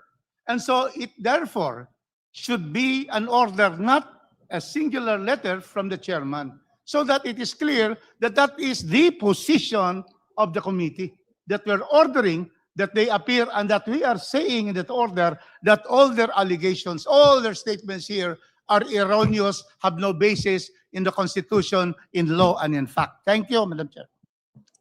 Any other comment from the Honorable Jokno? Are you now amenable to the original motion of the Honorable Rodriguez? I'm very concerned, Madam Chair, with the use of the word order. Because I anticipate that the councils, based on what I read in this letter, it would appear that they are looking for reasons to question the committee before the courts. And if we use that term, they can use it against us and say, see, earlier you mentioned mini trial, now you are ordering us. And that will, then they can use that as a ground for questioning the committee. In fact, Madam Chair, they are entitled to their own opinion about what we are doing today. If they believe that we don't have jurisdiction, that's up to them. But I believe that we must just do our duty, fulfill what the Constitution commands, and hayaan na natin sila kung yan ang gusto nilang opinion. It's very clear from our discussion that we are not doing what they claim we are doing, that we are not going outside the jurisdiction, but rather following what the Constitution provides. Final point, Madam Chair. To resolve the disparity between the motion of the Honorable Rodriguez and the suggestion of the Honorable Jokno, may we just release a letter in response to the letter of Fortuna Basa from the Justice Committee and not from the chairperson of the Justice Committee, if that would be acceptable to these two gentlemen? First of all, just 2 points. First point, even in preliminary investigations, the prosecution orders clarificatory questions. Order does not mean that it will only come from the court or from the trial, the Senate, for example. Order is because we have jurisdiction. There's an order issued in preliminary investigation under the rules on criminal procedure that precisely order for there to appear to answer clarificatory questions by the prosecution. And so that fear of an order not being, it will cause some, comments from the other party. It's not to me, it's not very, at this point, it's not something that we cannot do. We have to therefore emphasize that as Committee on Justice is hearing. We are not having trials, but we are hearing for probable cause. And because they have sent this letter, which we find to be that they are not going to appear anymore because of no jurisdiction, an order requiring them to appear by stating also that their basis for not appearing, not recognizing the jurisdiction of this court has no basis in the Constitution, in law, and in fact. Thank you, Madam Chair. I understand that the argument of Honorable Jokno is predicated from the fact that we're being framed to be conducting a trial, when in fact this is just a clarificatory hearing. So for purposes of caution, no, in order not to give them any opportunity to place us in a wrong impression of not following the Constitution and the rules, I don't see anything wrong about answering instead of issuing an order, if that will be acceptable to the Honorable Rodriguez. Madam Chair. The Committee on Justice can respond to the letter in its capacity as the committee and not me as the chairperson. Madam Chair, I always agree with the chair. Thank you. Madam Chair. Madam Same Chair. manifestation, Madam Chair. We agree. Madam Chair. Madam The Chair. Honorable Madam Chair. Tino. Well, Madam, sumasang-ayon po ako sa naging resolusyon dun sa And that is the letter of the Justice Committee. Oo, particular dun sa hindi Responding nagagamitin ng point by point the erroneous allegations in the letter for Tuner Basa. Opo, na hindi nagagamitin yung salitang order, magpapadala ng sulat. Pero malinaw din po sa rules para lang i-put also on the record that the committee, according to the rules of procedure, that the committee shall have the power to issue compulsory processes for the attendance of witnesses and the production of documents and other related evidence. So just for the record, meron pa rin namang kapangyarihan. That is correct. Na mag-issue ng mga order, compulsory orders. That is correct. Ang committee ito. Yun lang po, Just Madam because Chair. this is a formal proceeding, may I solicit the necessary motion pertaining to the answer Chair. which the committee will release in response to the Fortuner Basa letter. Madam Chair. Madam Chair. I Madam Chair. defer to the position already expressed by the Honorable Chair with respect to just responding through a letter. But actually, my personal view is that we need not dignify that letter from the lawyer of That's the another respondent. concern. Yes, let's not dignify that. They're expressing their own position.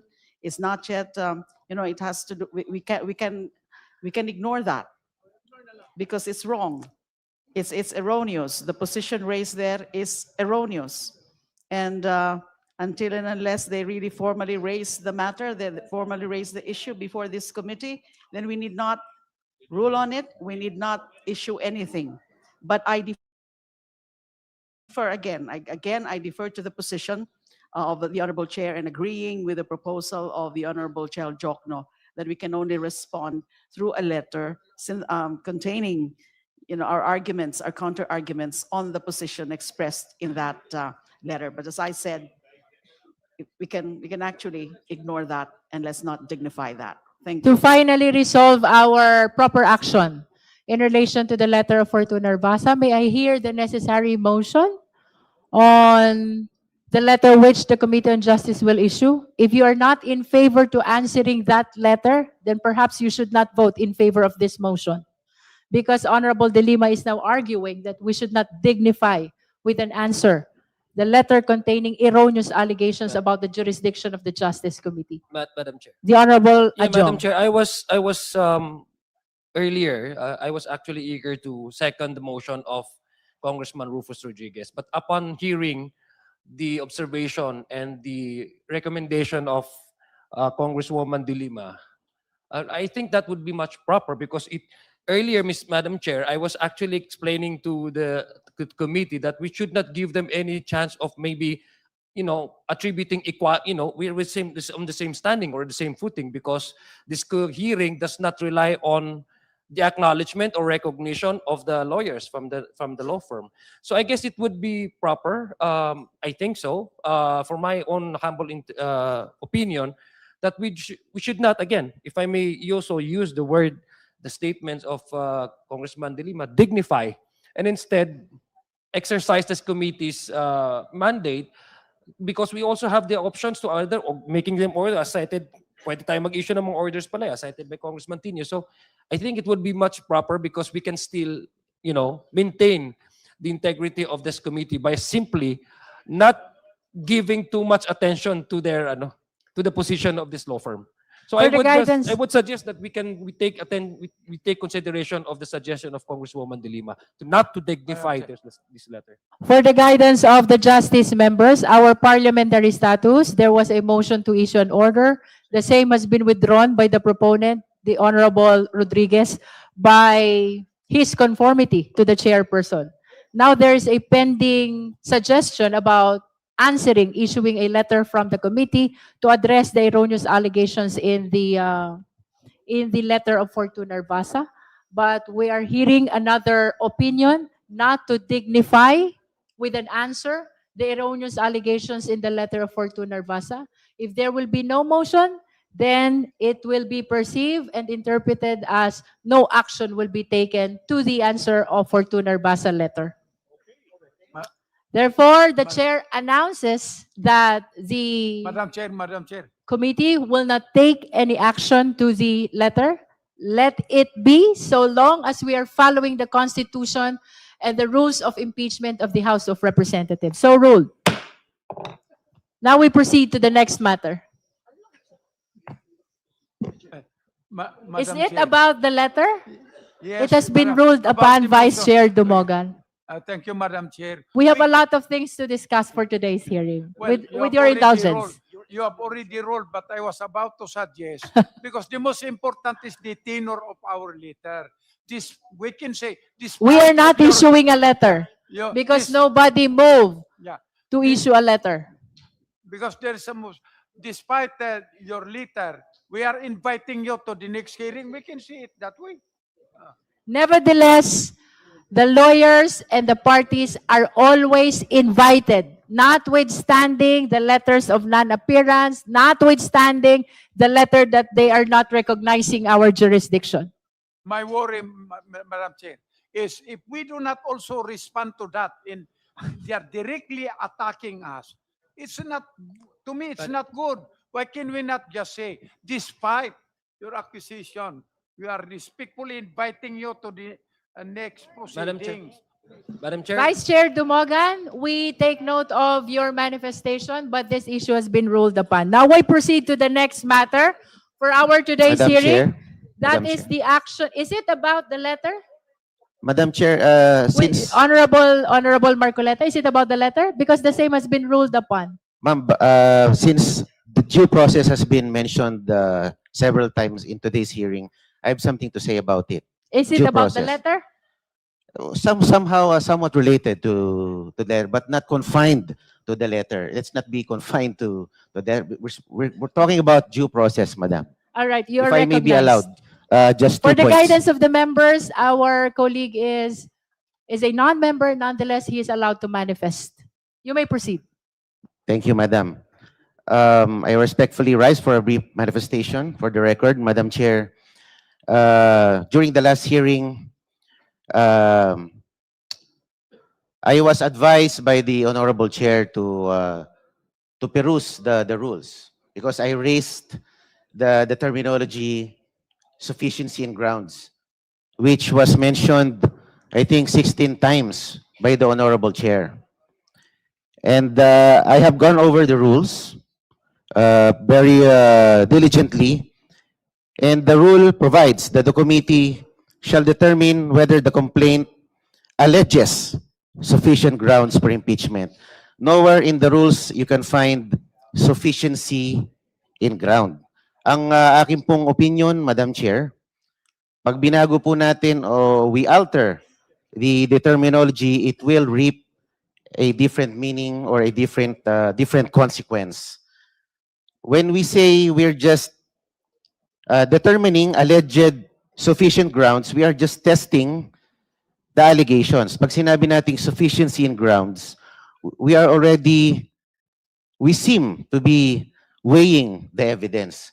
So I just implore the wisdom of the Madam Chair to stick to the precise wording as stated in the rules. Yun lang, that's my number 1 point, ma'am. And You have other manifestations? yes, ma'am. You may proceed. Number 2, madam, I have questions as to how the process of determining alleged sufficient grounds was achieved during the last hearing? How did we arrive at the determination? Because as far as I can recall, the Honorable Rufus Rodriguez suggested that we deliberate on the grounds, ground by ground, because the complaints are nothing without the valid grounds from which its own merit should be anchored. So I agree with the view of the Honorable Rodriguez that we should have deliberated the two complaints ground by ground in order to arrive at a more judicious determination. And ang narinig ko lang po during the last hearing are perfunctory recital of allegations by the endorsers. So it would appear that this was just a peremptory declaration of sufficient grounds and nothing more. Yun lang po. Ang aking pong pakiwari, we should be not abbreviating due process because the ruling on Duterte versus House of Representatives stated that due process and the constitutional limitations should always be present at every stage of the impeachment process. That's all, Madam Chair. The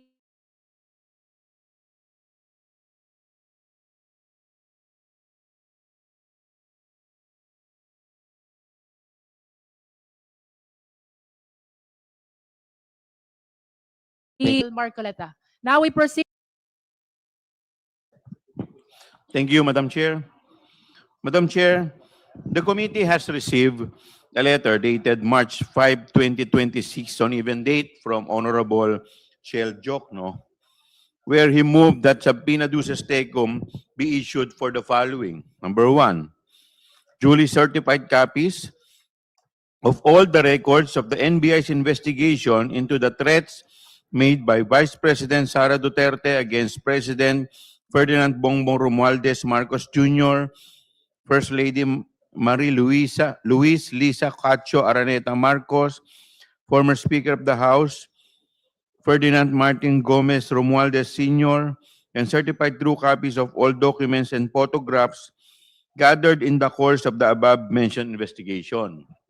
And number two, duly certified true copies of the Statement of Assets and Liabilities and Net Worth of Vice President Sara Zimmerman Duterte for the years 2022 to 2025 inclusive, 2007 to 2013 inclusive, and 2016 to 2022 inclusive. Madam Chair, considering that the requested documents are relevant and material to the impeachment proceeding, I so move that subpoena duces tecum be issued pursuant to the letter dated March 5, 2026. So move, Madam Chair. There is a motion to issue subpoena duces tecum to the NBI with respect to the records of its investigation into the threats made by Vice President Sara Z. Duterte against President Ferdinand Bongbong Marcos Jr., First Lady Marie-Louise Lisa Araneta, and former Speaker Ferdinand Martin Romualdez, as well as the certified copies, true copies of all documents and photographs gathered in the course of the above-mentioned investigation. Similar motion is made with respect to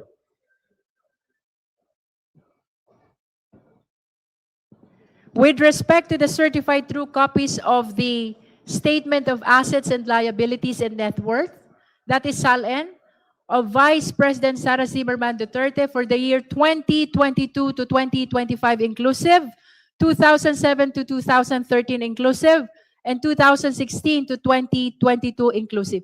The second motion is directed to the Ombudsman. May I hear the confirmation of the Honorable Chua? For the SALN. Yes, Your Honor. The second subpoena is directed to the ombudsman. That is with respect to the SALN of the Vice President. Do I hear a second? The same has been seconded. Is there Chair. any objection?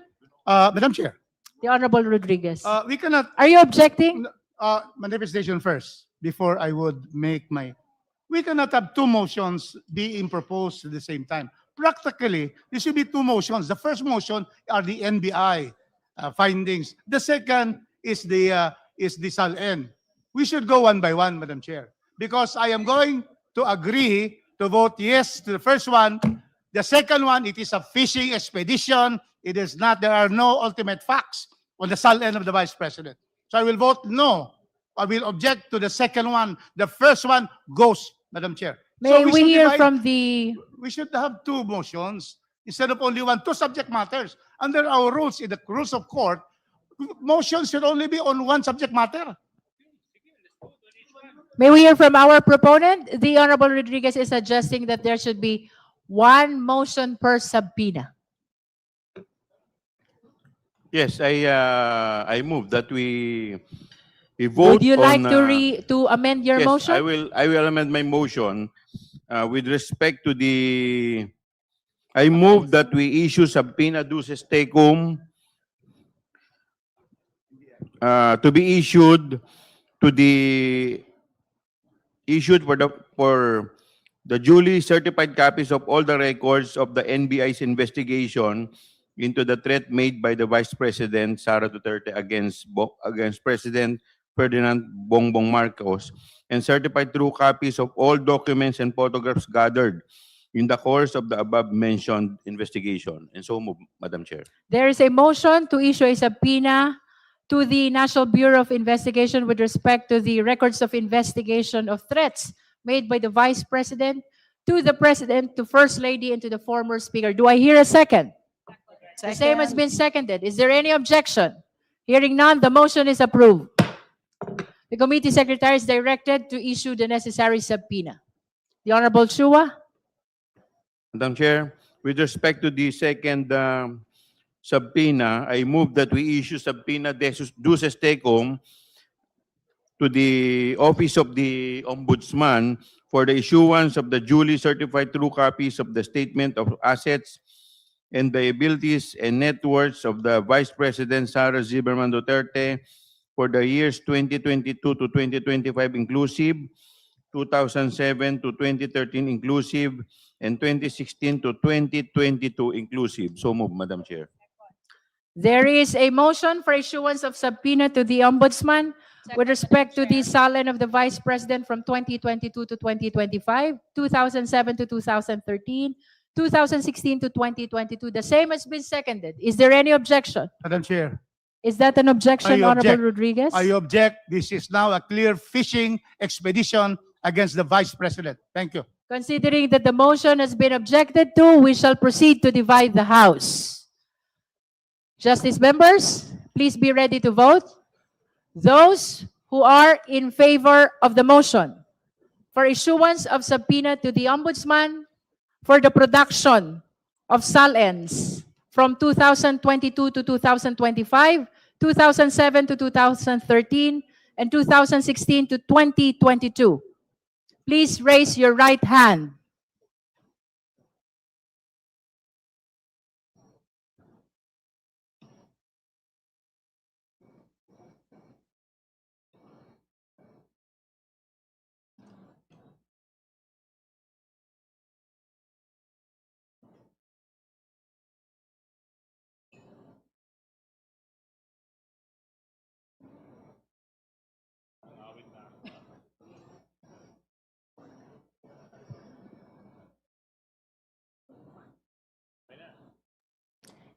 You may now put down your hands.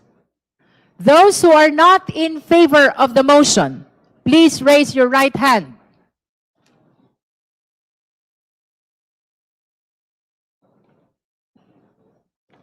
You may put down your hand, Honorable Rodriguez.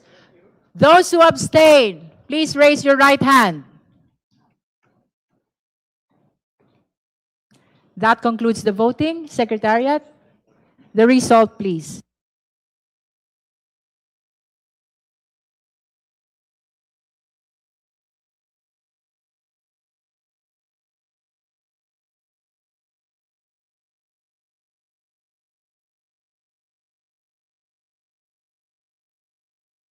With 34 votes in the affirmative, 1 vote in the negative, and 0 abstention. The motion is granted. The committee is directed to issue subpoena duces tecum to the Ombudsman for the production of the SAL-N of the Vice President corresponding to the period of 2022 to 2025, 2007 to 2013, and 2016 to 2022. So ordered.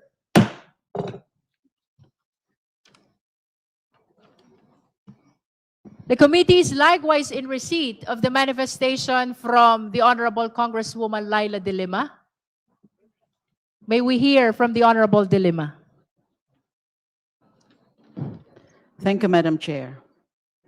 This representation confirms that as an ex-officio member of the Committee on Justice and as an endorser of the Sabalia et al. Complaint against Vice President Sara Duterte, I filed yesterday, March 24, with the Committee on Justice and with a copy furnished to respondent by the committee secretary, a request for the issuance of subpoena duces tecum and ad testificandum for the following 5 individuals, 5 resource persons and or witnesses.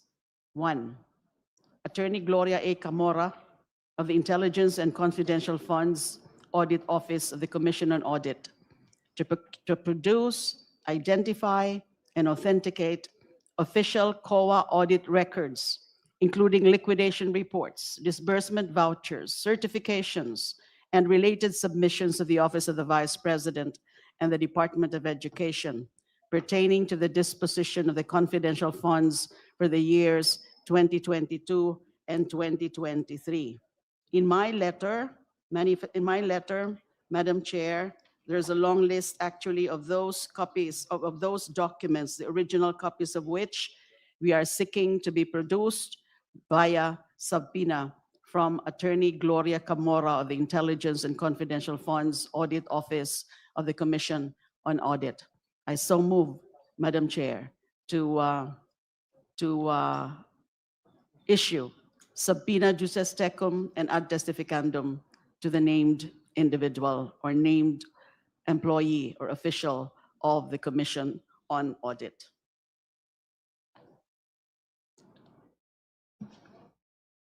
There is a motion for the issuance of subpoena to Attorney Gloria A. Camora. You mentioned the Honorable De Lima, officials from COA. Other than Attorney Gloria Camora. Other than Attorney Camora, are there any other officials you would Just like to be Attorney Gloria subpoenaed? Camora for the moment. Attorney Gloria Camora of the Intelligence and Confidential Funds Audit Office of the Commission on Audit, because she's the custodian of these COA records and documents, including liquidation reports, disbursement vouchers, certifications, and related submissions of the Office of the Vice President and DepEd pertaining to confidential funds. There is a motion for issuance of subpoena duces tecum and ad testificandum to Attorney Gloria A. Camora with respect as well to the documents pertaining to the confidential funds during the alleged period. Yes, Madam Chair, as I said, it's a long list actually. There are the checks, the disbursement vouchers as listed, proof of submissions, liquidation reports, certifications, accomplishment reports, certifications of various dates, etc. It's a long list as listed in the letter of this representation, the letter request of this representation. We are directing the committee secretary to provide copy of the manifestation or the request to the justice members. And the same is also adopted in support of the motion raised by the Honorable De Lima. Madam Chair, discussion. I'd like to have a clarification. Just for the record, the motion of the Honorable De Lima has been seconded by the Honorable Yes, Zamora. now Honorable discussion. Rodriguez. I would like to clarify. Clarification from the proponent, from the movant. Is this the confidential funds of 2022 and then 2023 of the Office of the Vice President and not the Office of the Secretary of the Department of Education? May we know, may we clarify? There are documents pertaining to the confidential funds of the office of the vice president, and there are also documents pertaining to the confidential funds for the office of the DepEd, Department of Education. Madam Because Chair.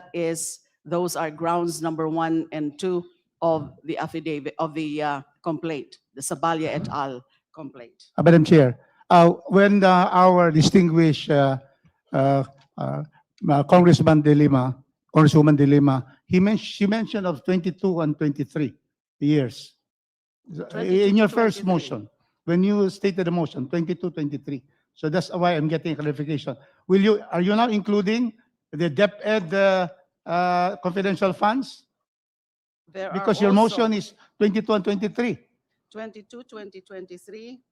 Because the COA has not been able to have a final notice of disallowance on the DepEd confidential funds. Again, may I? Yeah, because when I heard you, it was 2022, 2023. That is pertaining to the office of the vice president. But then now you are saying, in my clarification, that you are also moving for her to be able to give documents regarding the confidential funds of the office of the Department of Education where she was secretary. Let us be clarified on that. Are Yes, you yes, also Madam including? Chair. With respect to the DepEd, these are also, again, the list is here. With respect to DepEd, there will be accomplishment report dated September 30, 2023, for the period July 12 to September 30, 2023. So there's a covered period actually, 2022, 2023, and also it's 2023, and the certification issued January 1, 2024. Certification dated December 30, 2023. So covering also the Department of Education. I will therefore object, Madam Chair, because it is this humble representation's position that under the Duterte versus House of Representatives ruling, only actions pertaining to the impeachable office of the impeachable official can only be the subject matter here. Objection, Mr. Chair, Madam Chair. The Honorable Rodriguez is consistent May I in his respond to position that since our objection? determination of substance. The Honorable Yes. De Lima. Well, that matter was settled already during the proceedings for the determination in substance and also for the proceedings for the determination of whether there are sufficient grounds for impeachment. At any rate, the Honorable Rufus Rodriguez made mention about the ruling of the Supreme Court in the Sara Duterte versus House of Representatives. And it says there, during the incumbency. Yes, it says there, during the incumbency of the impeachable official. Here, the Vice President. Now, it doesn't say in relation only to her office as Vice President. Because, you know, she was occupying the DepEd Secretary portfolio in her concurrent capacity as Vice President. Now, you don't distinguish the actions made, especially the anomalous actions, the impeachable offenses made because it's with the department, it pertains to the Department of Education. Just to explain it further, Madam Chair, what if the Vice President kills someone? It doesn't say it's in relation to or as Vice President and as DepEd Secretary, but that crime happens during her incumbency as Vice President. She may have two hands, as OVP, as VP, and as DepEd, but she has only one brain. She has one persona. She is the same person. Again, the Supreme Court says, during the incumbency of the impeachable official, but not in relation to. There's a big difference between that, the use of those phrases, during her incumbency and also in relation to her functions or duties as Vice President. So that is my counter argument. With all due to the respect to position the made. Honorable De Lima and the Honorable Rodriguez, I believe that this issue has been deliberated upon amply during our determination of sufficiency in substance and even in the sufficiency in ground. So with the indulgence of all the members, let us proceed to vote on the motion for issuance of subpoena duces tecum and subpoena ad testificandum with respect to Attorney Gloria A. Camora and all the documents pertaining to the confidential fund in 2022 and 2023, both of the Department of Education and the Office of the Vice President. The same has been seconded. The motion was also objected to. Let us now proceed to vote. Members, please be ready to vote. Those who are in favor of the motion, please raise your right hand.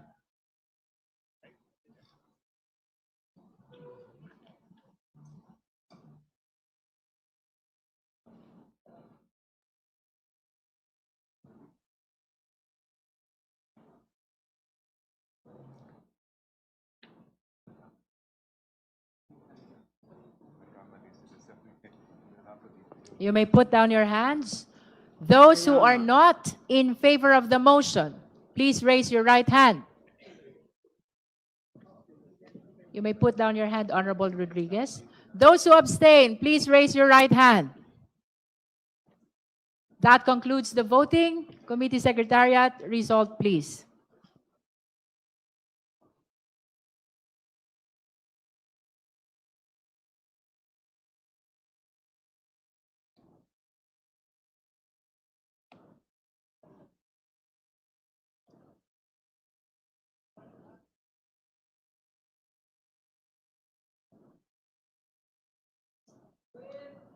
With 29 votes in the affirmative, 1 vote in the negative, and 0 abstention. The motion is granted. The committee is directed to issue the necessary subpoena, duces tecum, and subpoena ad testificandum to Attorney Gloria A. Camora, and with respect as well to the production of pertinent documents on confidential fund of both the DepEd and the Office of the Vice President in 2022 and 2023. So ruled. Honorable De Lima. My second motion is to issue subpoena duces tecum and ad testificandum to Mr. Ramil Lagunoy Madriaga to produce, identify, and authenticate his affidavit dated November 29, 2025, which is Annex A of the complaint in the Sabalia et al. Complaint, and any other documentary or object evidence in his possession, and to testify thereon. This is with respect to receipt on the receipt, handling, and distribution of the confidential funds. It's very clearly alleged in the complaint of the Sabalia et al. There is a motion raised by the Honorable De Lima to issue subpoena duces tecum and subpoena ad testificandum to Ramil Lagunoy Madriaga, and for the production of affidavit dated November 29, 2025, as well as any other evidence in his possession. The same has been seconded by Vice Chair Dumogan. Is there any objection? Madam Chair, objection because again, there is a statement here in the third column that it's also his testimony on the DepEd's confidential funds where we have no jurisdiction. Objection, Madam Chair. Considering that the motion has been objected to, we shall now proceed to vote. Committee on Justice members, please be ready to vote. This is on the motion for the issuance of subpoena duces tecum and subpoena ad testificandum to Ramil Madriaga, as well as for the production of his affidavit and any other evidence in his possession. Those who are in favor of the motion, please raise your right hand.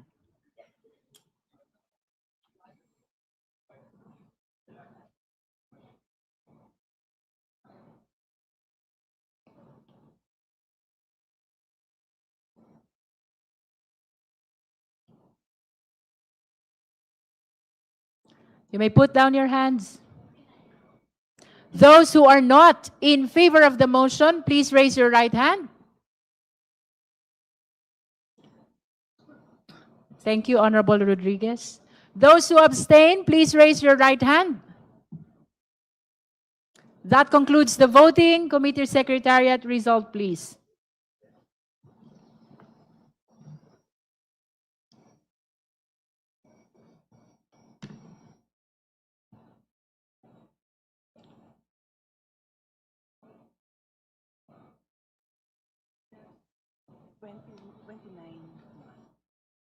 With 29 votes in the affirmative, 1 vote in the negative, and 0 abstention, the motion is hereby granted. The Committee on Justice is directed to issue the necessary subpoena duces tecum and subpoena ad testificandum to Ramil Madriaga and for the production of his affidavit dated November 29, 2025, and any other evidence in his possession. So ruled. Honorable Dilima. My third motion is for the issuance as well of subpoena duces tecum and ad testificandum to Attorney Cynthia Viñas Pantonal, the notary public who notarized the affidavit of Mr. Madriaga, to identify and authenticate the due execution and notarization of Mr. Madriaga's affidavit. I so Second, Madam move. Chair. There is a motion to issue subpoena duces tecum and subpoena ad testificandum to Attorney Cynthia Viñas Pantonal, as well as for the production of the original copy of the affidavit of Mr. Madriaga dated November 29, 2025. Do I hear a second? Second, The same Madam has been Chair. seconded. Is there any objection? Madam Chair, objection. The same objection is consistent. registered by the Honorable Rodriguez. Let us proceed to vote. Justice members, those who are in favor of the motion, please raise your right hand.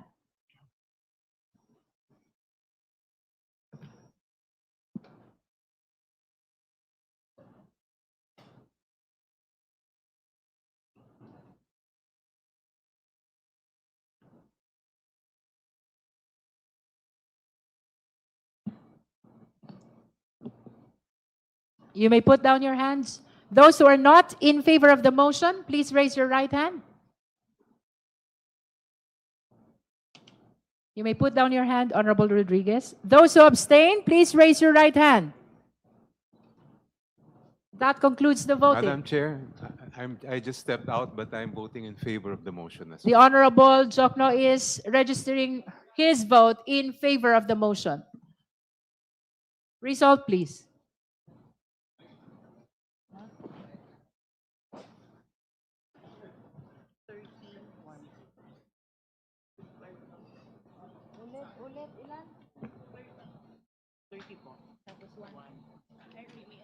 With 30 votes in the affirmative, 1 vote in the negative, and 0 abstention, the motion is granted. The committee is directed to issue the necessary subpoena duces tecum and subpoena ad testificandum to Attorney Cynthia Viñas Pantonal, as well as the production of the original affidavit of Mr. Madriaga, executed on November 29, 2025. So ruled. The Honorable Dilima. Madam Chair, my fourth motion is also for the production of subpoena duces tecum and subpoena ad testificandum to the custodian of the Archives Division of the House of Representatives to produce, identify, and authenticate transcripts, video recordings, and related records of prior hearings of the House Committee on Good Government and Public Accountability on the Office of the Vice Presidents and Department of Education's disposition of their confidential funds for 2022 and 2023. I so move, Madam Chair. There is a pending motion for the issuance of subpoena duces tecum and ad testificandum to the Legislative Library Archives Division, House of Representatives, as well as for the production of transcript and video recording of the House Committee on Good Government and Public Accountability on September 18, 2024, September 25, 2024, October 17, 2024, November 5, 2024, November 25, 2024, as well as the production of the affidavit of USEC Gloria Mercado and the envelopes labeled Hope, submitted by Undersecretary Mercado. The motion has been seconded by the Honorable Zamora. Is there any objection? Hearing none, the motion is hereby granted. The necessary subpoena duces tecum and ad testificandum in as far as the Legislative Library Archives Division of the House of Representatives is hereby directed to be issued by the committee. The Honorable Dilima. Madam Chair, the fifth and last motion for today's proceedings for the production of subpoena juris tecum and subpoena ad testificandum to be addressed to a representative from the Philippine Statistics Authority to produce, identify, and authenticate certifications from the civil registry system, such as the database, the PSA Civil Registry System database on the certificate of live birth, certificate of marriage, certificate of death on several names found in the submissions of the Office of the Vice President and Department of Education, particularly certification dated December 8, 2024 and December 11, 2024. This is to show the recipients of OVPs and DepEd's confidential funds had no birth, marriage, or death records, as well as to identify and authenticate the requested certifications. I so move. There is a motion for issuance of subpoena ad testificandum to the Philippine Statistics Authority, Carlos P. Garcia, to the Philippine Statistics Authority, or to the representative of the Philippine Statistics Authority, and for subpoena duces tecum with respect to the original copies of the certifications pertaining to PSA verification made from PSA Civil Registry System database on the certificate of live birth, marriage, and death on several names found in the submissions of the OVP and DepEd, particularly the following: certification dated December 8, 2024, and certification dated December 11, 2024. Do I hear a second? Second. The same has been seconded. Is there any objection? Hearing none, the motion is granted. The committee is Chair. directed to issue the necessary subpoena to the representative of the PSA, as well as for the production of the documents mentioned therein. Madam Chair, just a manifestation. The Honorable Marcoleta is recognized. Thank you, Madam Chair. I recall during the previous hearings, maybe 2 or 3 past hearings ago, I raised the issue of procedural due process when I said that ginanap ng Kongreso ang trabaho na di dapat nila ginagawa dahil ito ay trabaho ng COA.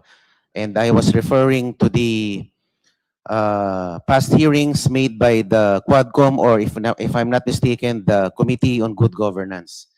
And the chair remarked that wala pong kinalaman ang mga past hearings ngayong hearing ng impeachment ni VP Sara. Pero ngayon po ay tila ginagamit natin at humingi tayo ng dokumento mula sa mga hearings na yon. So ako po ay nagugulumihanan. Kala ko po ba walang kinalaman ang mga past hearings ng Quadcom o ng Committee on Good Government, pero tayo po ay nagbabalik tanaw at kukuha ng mga dokumento mula sa archives ng hearing na yon. May I be clarified, Madam Chair? This impeachment proceeding pertains to the fitness to hold public office of our Vice President, Sara Zimmerman C. Duterte. That is the reason why manifestations pertaining to the past inquiry of Quadcom and even of the Committee on Good Government was discouraged by the chairperson. Nevertheless, all the manifestations of the Honorable Marcoleta are duly noted by the Committee on Justice. Now we proceed. We have discussed already all the pending matters before the committee, and the chair wishes to reiterate the previously announced schedules for our subsequent hearings. That Madam Chair, includes Madam April Chair, 14. Madam Chair, Madam Chair. After this announcement, April 14, April 22, and April 29. Madam Chair. The Honorable Tino first, and then the Honorable D.S. Conghon. Madam Chair, may I make an additional motion for the issuance of a subpoena? Like to make another motion for the Yes. issuance of subpoena. I move that the subpoena be issued to Attorney Michael Wesley Poa in his capacity as the former Chief of Staff of the Vice President and DepEd Secretary from 2022 to to 2023. In such capacity, he has very material and relevant information on how the confidential funds in the DepEd were used, and in particular, he had a direct role in the preparation of the accomplishment reports relating to the use of the DepEd's confidential funds, some of which these accomplishment reports have been the subject of the request for subpoena that this committee has approved. May So we I hear so from move, our Madam Chair. endorser? Would you like to comment to the motion of the Honorable Tino? He wishes for the issuance of subpoena ad testificandum to Attorney Michael Poa, considering that during that time, he was assuming the position of Chief of Staff of the DepEd Secretary. COS Yes, of DepEd. Undersecretary with the rank of Undersecretary. Honorable De Lima? My motion was pertained only to the custodian of those COA audit records, including liquidation reports, disbursement vouchers, certifications, and related submissions from the custodian, the official custodian of the Intelligence and Confidential Funds Audit Office of the Commission on Audit. I won't have any strong objection to that request, since it's related to this item. All right, The so subject matter of the first motion that I put forth, which was approved by the body. the Thank you. chair will now act on the motion. The Madam committee Chair. will now act on the motion. Is that an objection to the motion of the Definitely. Honorable Tino? I object. Are there documents that the Chief of Staff, Attorney Poa, has signed that he would be a witness to identify? May I ask the proponent?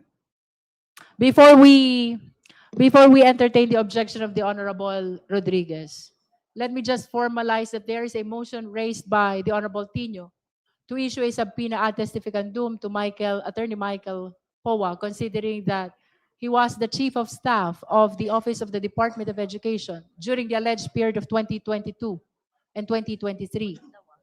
Do I hear a second? Second. The same has been seconded by the Honorable D.S. Konghon. Now let's hear the objection of the Honorable Rodriguez. Madam Chair, I could not find nexus borne by evidence or ultimate facts that would now make the Chief of Staff and lawyer of the Vice President to be subpoenaed. In fact, he has entered this appearance as counsel. So I would like to know whether there are documents which he certified or he signed that would make him be able to be invited to be given subpoena to appear in this committee. Otherwise, then we can, just because they are in the office of the Vice President, we'll be giving subpoena to everybody there in the Vice President's office. So I object, and I would like to know about that. Are there documents that would show that he has been part of these confidential funds? Yes, Madam Chair. In the third complaint endorsed by the Honorable De Lima, there is a section extensively discussing the role that then USEC POA played in preparing the accomplishment reports pertaining to the use of the confidential funds, where and the complaint cites the transcripts of the hearings of the Committee on Good Governance on this matter, where USEC POA admits that he was ordered by the Vice President to submit these accomplishment reports, and also cited in the complaint that the several Army units denied what was claimed in these accomplishment reports. So we've heard the justification of the Honorable Tino. We've heard as well the justification and the objection of the Honorable Rodriguez. We are a collegial body, so we shall now proceed to vote on the motion Before of the the Honorable voting, Tino. Madam Chair, I would like the proponent to show to us documents, certifications that had led to the release of these confidential funds. Because we are now already on the hearing, precisely. Are there any?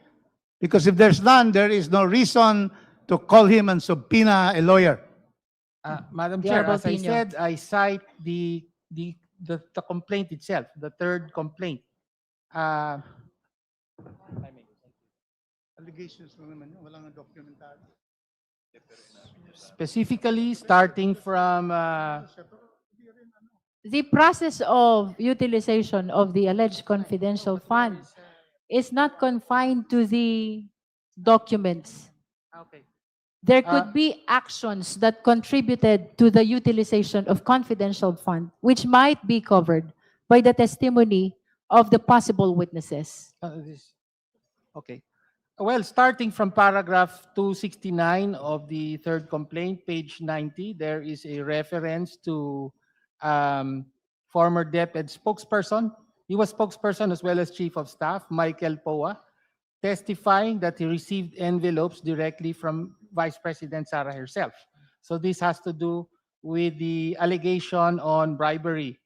And further, and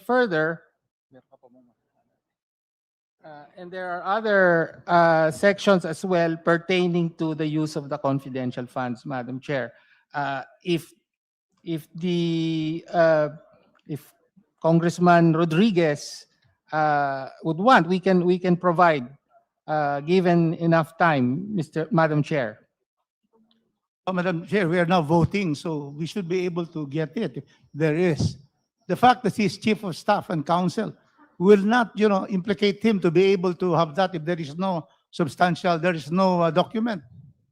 So I would object to that, Madam Chair. With the indulgence of these two gentlemen, as to whether or not there's relevance in the presentation of Attorney Michael Coa, will be a question that rests on the judgment of the justice members. We shall now proceed to vote. Those who are in favor of the motion for issuance of subpoena ad testificandum to Attorney Michael Poa, please raise your right hand.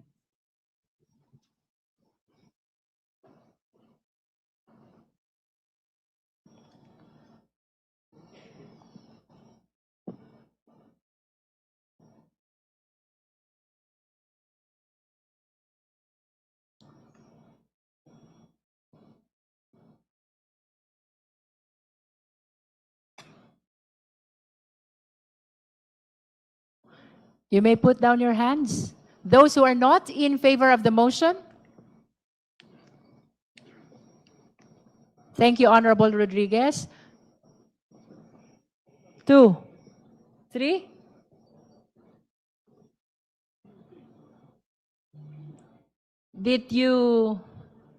Were you able to count? Those who abstain, please raise your right hand.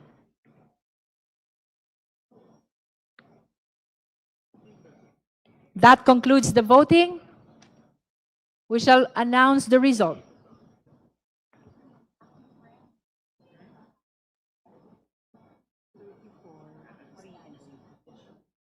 With 34 votes in the affirmative, 3 votes in the negative, and 0 abstention. The motion is granted. The committee is directed to issue the necessary subpoena ad testificandum to Attorney Michael Poa. So ruled. Madam Chair. The Honorable Jokno. There's still one more pending incident, I believe, that pertains to the petition that this representation filed with the House, which was referred last Wednesday to the committee. This is a petition under Section 8 of the Rules on Impeachment, which provides that the House may, upon proper petition, provide adequate protection to a complainant or witness if it is shown that the personal safety of the witness is in jeopardy because of participating in the impeachment proceeding. I will no longer reiterate what is contained in my petition, Madam Chair, but if I may just add a few points that I believe are important for the consideration of the committee. Una-una po, para sa kaalaman ng taong bayan, hiniling natin ang proteksyon para kay Ramil Madriaga para makapunta siya rito at magbigay ng kanyang testimonya under oath sa harap ng committee ito. Standard po ito sa sino mang saksi, pero mas mahalaga ito dahil may mga direktang ulat na galing mismo kay Ginoong Madriaga na may panganib sa kanyang buhay. In his own sinumpaang salaysay, sinabi niya, and I quote, "Araw-araw na rin nagsasabi sa akin, delikado na talaga ang buhay mo, seryoso. Ingat Ram, balita ko mataas-taas ang reward money sa iyo. Secure mo ang family mo at iba pa." Sa loob ko ay nakakaramdam ako ng sobrang takot. Ang takot na yon ay hindi lang sa sarili ko, kundi pati sa aking pamilya. Napaparanoid na rin po ako kasi posible rin itong mangyari na lasunin ako.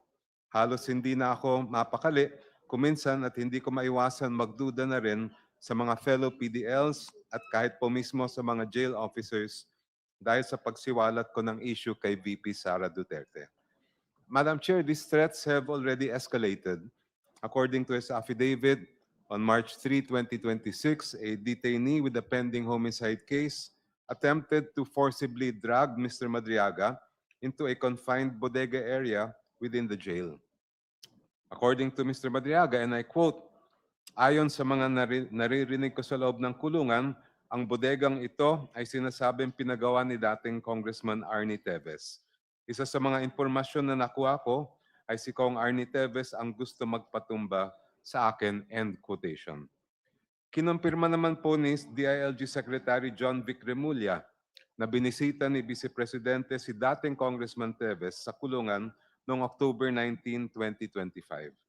Base ito sa ulat ng Inquirer na mismo ang Vice President ang nag-attach sa kanyang perjury complaint laban kay Ginoong Madriaga. Ito ay matatagpuan mismo sa Annex V sa complaint affidavit na minarkahang Annex 5 sa Consolidated Verified Answer ad cautelam ni Vice President Sara Duterte. Just to be clear, this is not intended to accuse anyone. I'm merely raising a concern in our quest to find the truth. If we allow a witness to be intimidated, hurt, or God forbid, killed, then we fail in our constitutional mandate.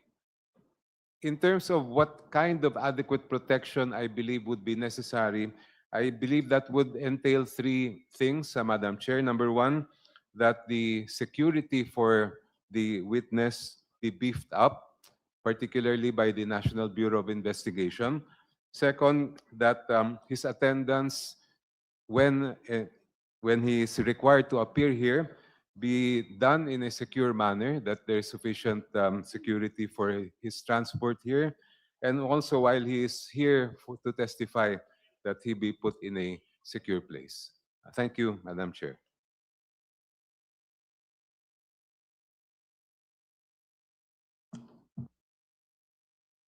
Would you like to raise the necessary motion with respect to the protective custody of witness Ramil Madriaga?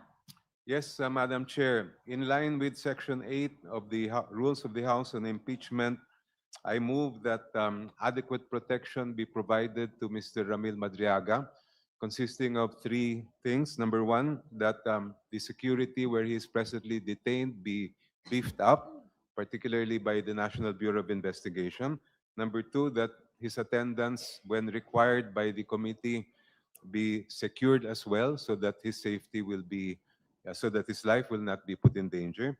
And number three, that while he is testifying before this committee, that again, proper safeguards be put in place to ensure his that his life will not be endangered.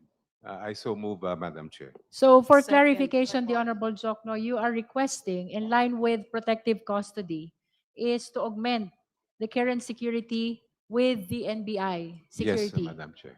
You are also requested for sufficient security during his transport to the hearing of the Justice Committee. And And you also requested for a secured and safe place for his confinement while he is testifying. Yes, while he Madam is testifying before the Justice Committee. So we've heard the details of the protective custody which are being requested by the Honorable Jokno by way of his motion.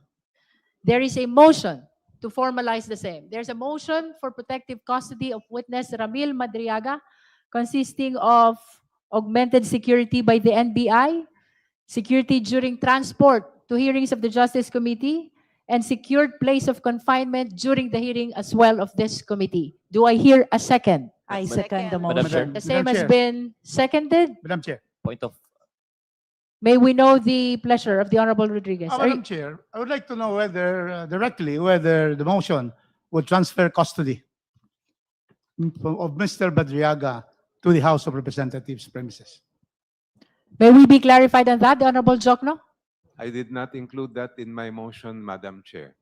I understand that the motion is only to make sure that he is in a secured place of confinement. Yes.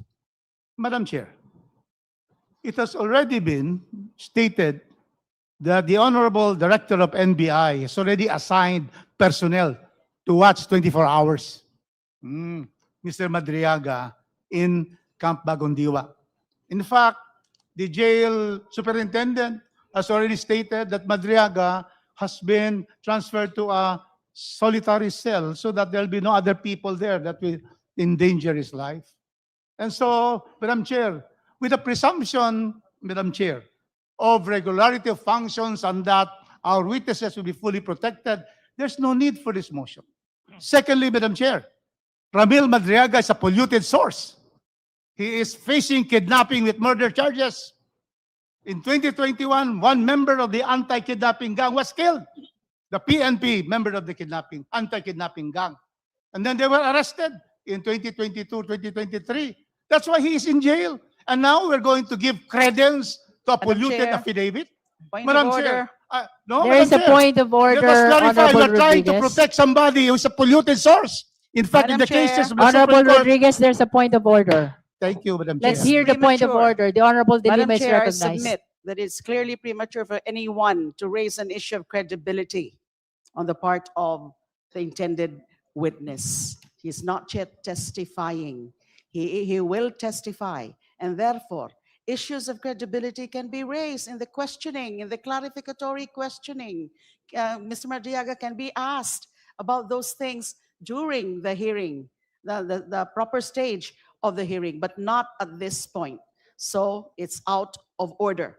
Any such statement relating to the issue of credibility, statements like a polluted source, that is not yet proper at this stage of the proceedings. Would you Madam like to Chair. raise a motion concerning the manifestations of the Honorable Rodriguez with respect to the credibility of Ramil Madriaga? I move that that particular part of the manifestation of the Honorable Congressman Rufus Rodriguez with respect to Mr. Madriaga being allegedly a polluted source and the related statements with respect to the issue of his credibility be stricken off the records. Is there any second? Second, Madam The Chair. same has Madam been Chair. seconded. Is there any Let- objection? I will, yes, of course, Madam Chair, because we are Two trying to... motions are pending now. Yes. One is the motion for the issuance of subpoena motion for protective custody of Ramil Madriaga, raised by the Honorable Chel Jokno, and second is the motion to strike off from the record the manifestation concerning the credibility of Ramil Madriaga. The same has been seconded as well. This presentation is not out of order. We are discussing about giving a bundle of rights, 3. All of this to be able to give that advantage, that perceived, safety issues which are not. That's why me stating that to give this bundle of rights, to give this protection, to all of this custody and so forth in a safe place, should not be given to a polluted source. That is the point that I have. And therefore, it is not out of order. We are discussing, we are objecting to this particular motion. And that is the reason why, these are the reasons why I say that we have to know this person whom we are giving all of these extra advantages and extra attention and care which he does not deserve. Madam Chair, The Honorable De Lima. Mr. Madriaga is listed as one of the witnesses for the complainants. And that's why I asked for the issuance of subpoena jus tecum. And it's very clear under Section 8 of the Rules of Procedure in Impeachment Proceedings, protection to complainants or witnesses, The House may, upon proper petition, provide adequate protection to a complainant or witness if it is shown that the personal safety of the complainant or witness is in jeopardy because of participating in the impeachment proceedings. And we have heard the manifestation and the explanation of the Honorable Chel Jokno about the threat, the alleged threat to his safety.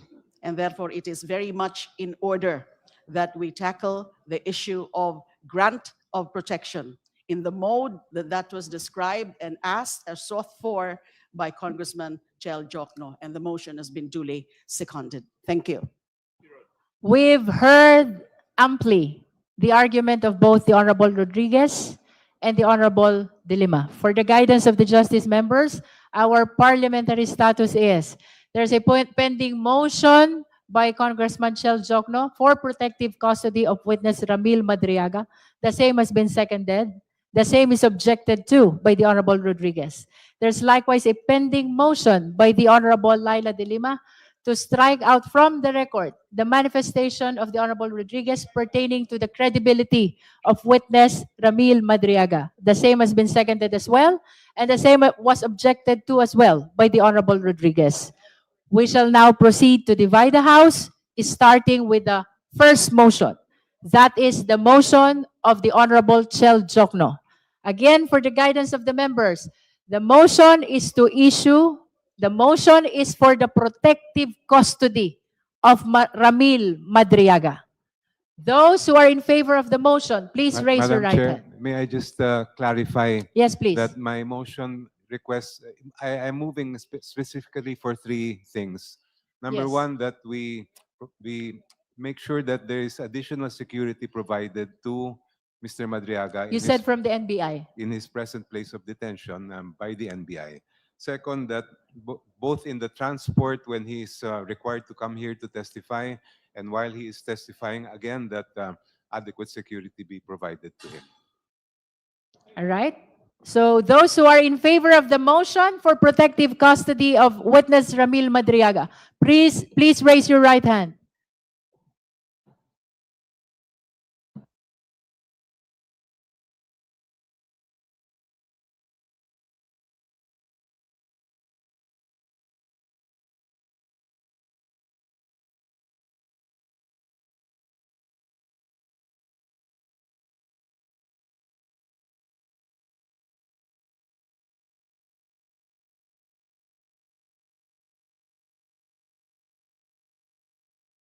You may put down your hands. Those who are not in favor, please raise your right hand. Honorable Tino.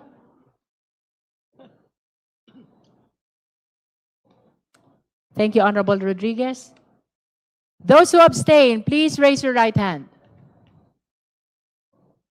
That concludes the voting. We shall announce the result.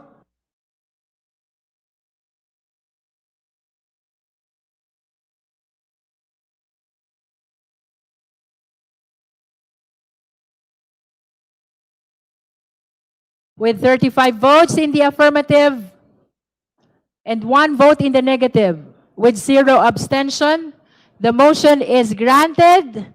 The Secretariat is requested to closely coordinate with the Office of the Sergeant at Arms and/or Legislative Security Bureau for the protection of Ramil Madriaga. As courtesy by the committee, please also notify the BJMP as well as the respective regional trial court which ordered his detention. So ruled. Indeed, all the pending matters were already addressed by the committee. The chair believes that we should... Madam Chair. The chair stands corrected. There's another pending motion from the Honorable De Lima. May we request the Honorable De Lima to restate the motion? Yes, Madam Chair. I move that the portion of the statement or manifestation of the Honorable Rufus Rodriguez attacking the credibility of the intended witness, Ramil Madriaga, the issue of his credibility, those allegations about being a polluted source, Ramil Madriaga being a polluted source, be stricken off from the records. There is a motion to strike out from the record the manifestation of the Honorable Rodriguez with respect to the credibility of witness Ramil Madriaga. Do I hear a second? The same has been seconded. Is there any objection? There is an objection. Let's proceed to divide the House. Those who are in favor of the motion, please raise your right hand.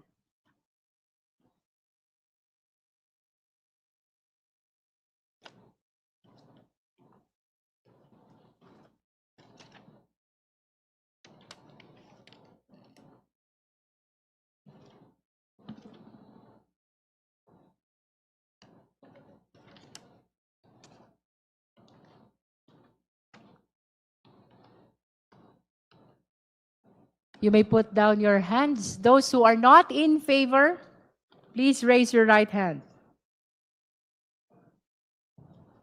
Thank you, Honorable Rodriguez. Those who abstain, please raise your right hand. That concludes our voting. We shall announce the result.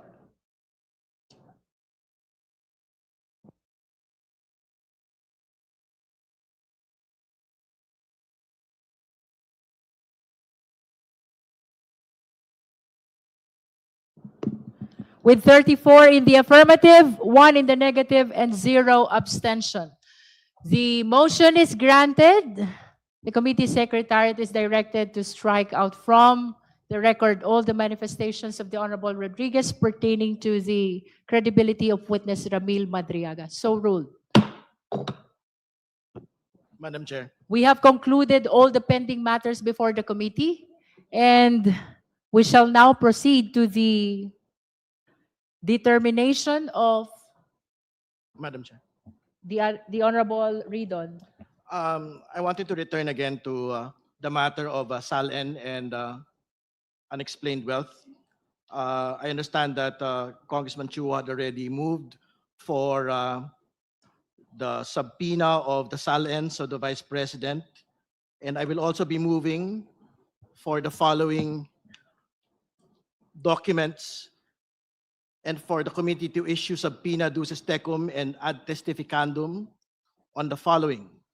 A representative from the Bureau of Internal Revenue to bring the following: tax compliance and reported income of Vice President Sara Duterte, her spouse, Attorney Manasseh Carpio, and various business entities in which they hold interest.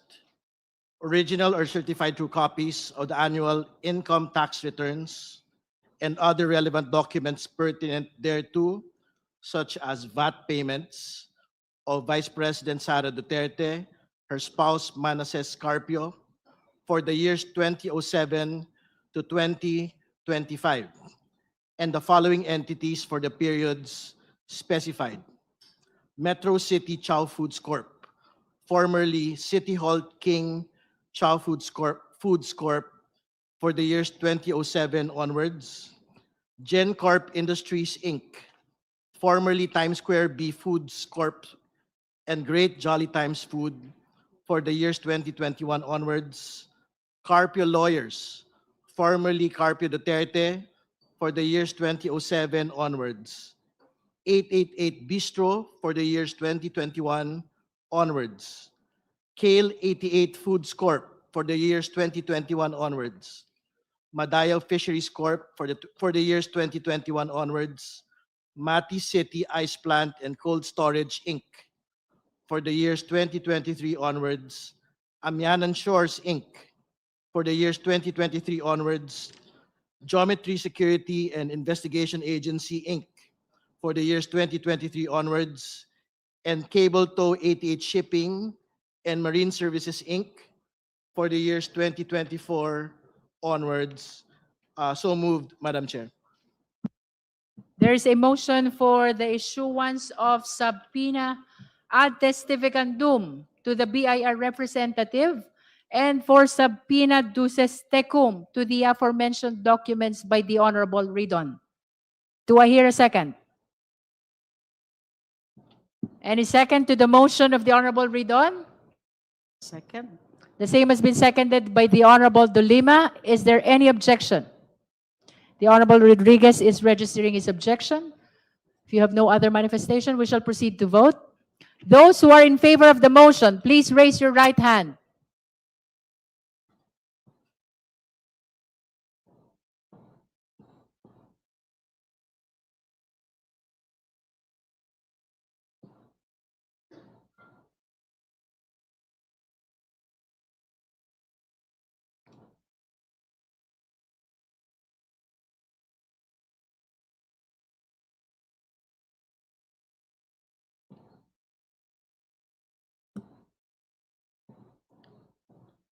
You may put down your hands. Those who are not in favor of the motion, kindly raise your right hand.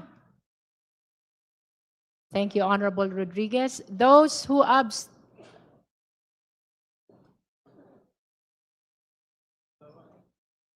Thank you. Thank you, Honorable Keith. Those who abstain, please raise your right hand.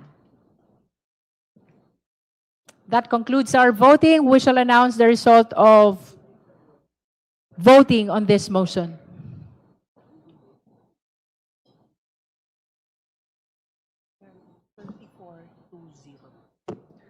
With 34 votes in the affirmative, 2 in the negative, and 0 abstention. The motion is granted. The chair directs the committee secretariat to issue the necessary subpoena ad testificandum to the BIR representative and subpoena duces tecum with respect to the ITR of VP Sara Duterte, her spouse Manasseh Carpio, for the year 2007 to 2025, including the entities for the same period as mentioned by the Honorable Ridon. So ruled. Honorable Ridon. Madam Chair, I have one more motion relating again to SALN and unexplained wealth.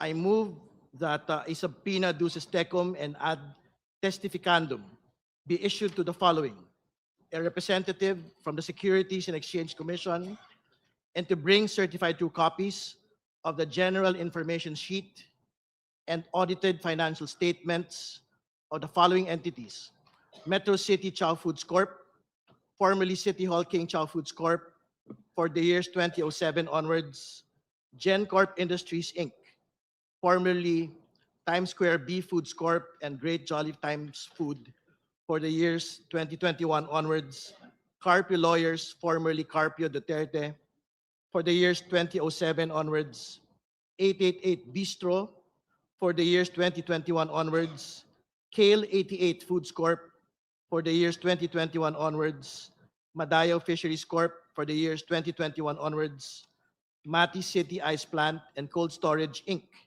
for the years 2023 onwards; Amianan Shores Inc., for the years 2023 onwards; Geometry Security and Investigation Agency Inc., for the years 2023 onwards; and Cable to 88 Shipping and Marine Services Inc., for the years 2024 onwards. So moved, Madam Chair. There is a motion for issuance of subpoena ad testificandum to the representative of Securities and Exchange Commission, as well as of subpoena duces tecum with respect to the general information sheet and annual financial statements of the business establishments mentioned already by the Honorable Ridon. Do I hear a second? The same has been seconded. Is there any objection? Madam Chair, objection. And You're recognized, the Honorable grounds for Rodriguez. objection. May I know first why these companies registered with the SEC will be subpoenas in this record?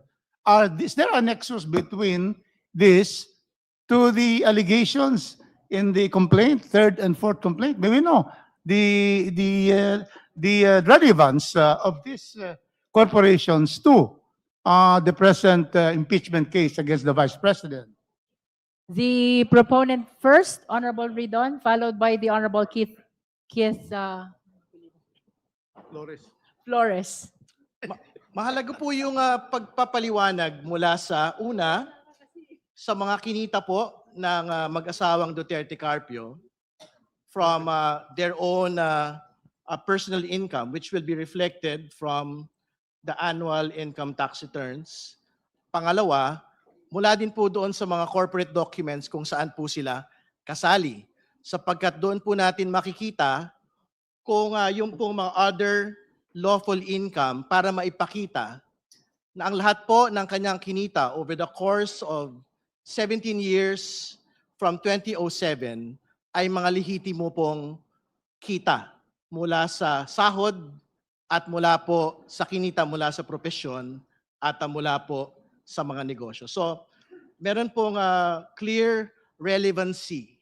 Ito pong mga SEC documents po na ito dahil dito natin makikita kung kumita ba o hindi ito pong mga kumpanya na ito sapagkat kung kumita po ito, maipapaliwanag ng atin pong pangalawang Pangulo at ng kanya pong mister na talaga pong kumita ng tama over the course of 17 years from other lawful income katulad ng propesyon at iba pang mga negosyo ang kanila pong pagsasama. So dito po maipapakita ng atin pong pangalawang Pangulo na hindi po unexplained wealth.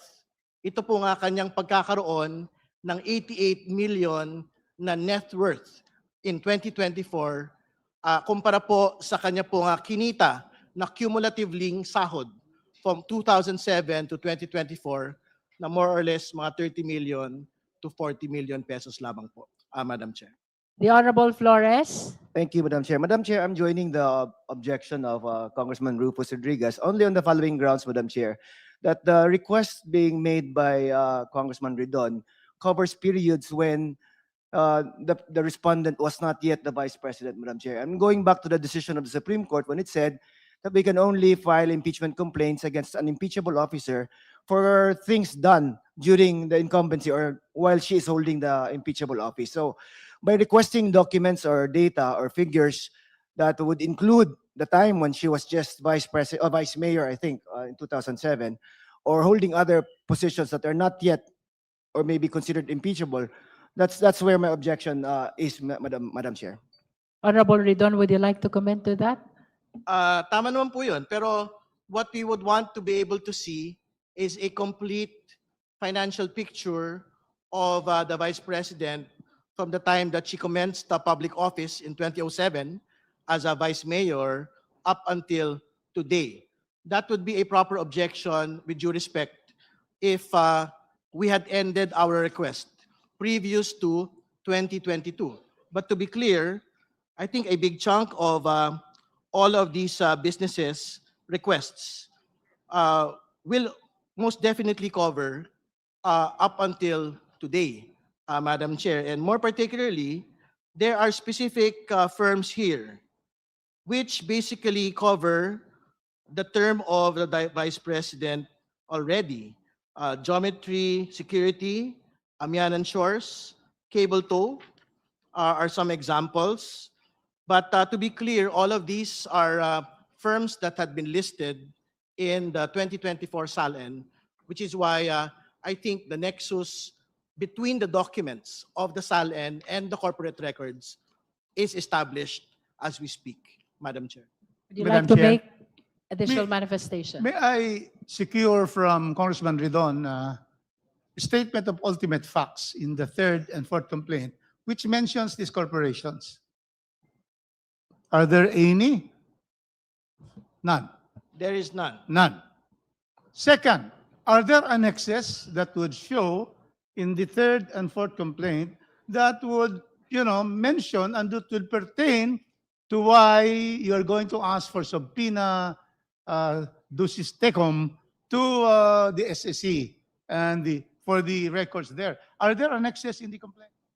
There is none.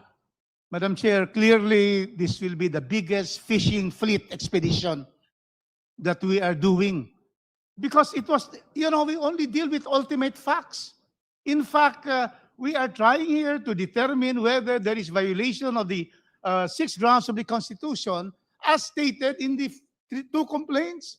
And so therefore, how can we have that, Madam Chair? So that's the first one. Secondly, did I hear from you that you want records from a law office? I heard something because this is new to us. This is a surprise to us, all of us here, that they are now a subpoena for entities that are not included in the complaint. So are you saying there's something about a law office? To be clear, these are in the SALN of the Vice President for 2023 and 2024. So I think there is nothing that prevents this committee from basically issuing subpoenas on documents that are actually public documents, Madam Chair.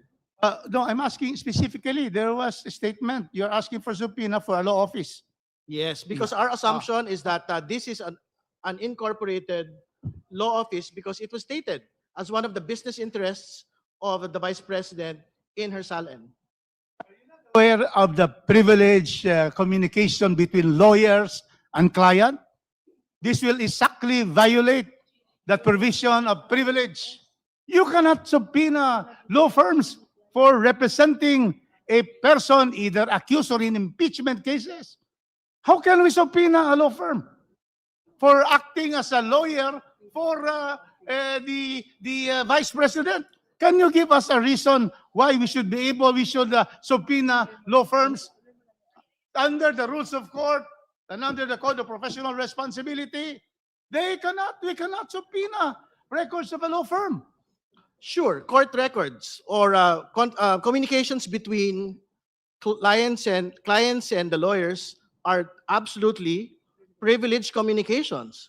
But if this particular law firm is an incorporated entity within the Securities and Exchange Commission and had been submitting annual audited financial statements year after year and general information sheets, I don't think we are precluded as a committee, as an impeachment proceeding, from requesting these particular documents. We are not talking about conversations between the clients of Duterte Carpio or Carpio lawyers. We are talking about their financial output year on year. And to be clear, this is precisely the justification of supporters of the Vice President as to why her net worth, had ballooned to 88 million as against a computed cumulative salary of 30 to 40 million pesos. So I don't think there is reason to, in fact, object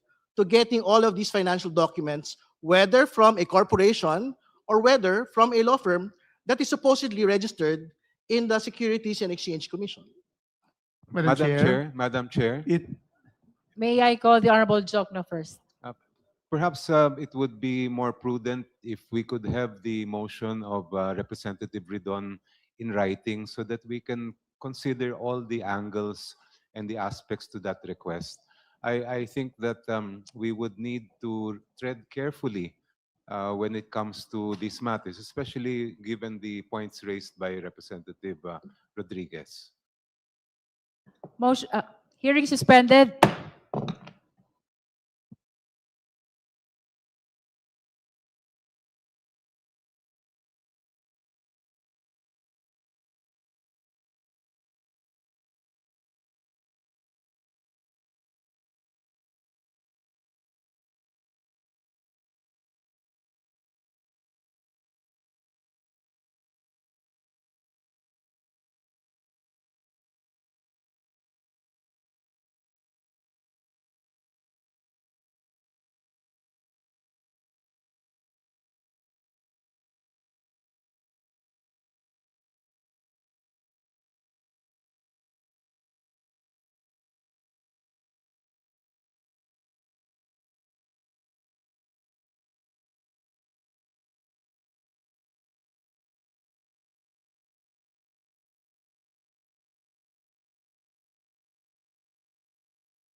Hearing is resumed. The committee heard already the arguments of both the proponent and those who are opposing the motion. This is with respect to the motion of the Honorable Ridon for the issuance of subpoena ad testificandum to SEC representative and ad duces tecum, subpoena duces tecum with respect to the GIS and audited financial statement of certain business establishments mentioned already by the Honorable Ridon. Since we have heard already the arguments of both the proponent and those who are against, we shall now proceed to vote. We are reminded that we are a collegial body. All decisions come from the majority. So the justice members are reminded to be ready to vote.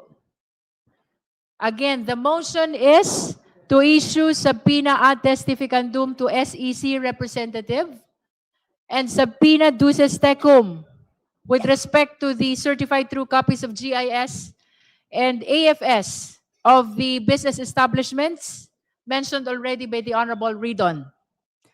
Do I hear a second? The same has been seconded. Is there any objection? There is an objection. Those who are in favor of the motion, please raise your right hand.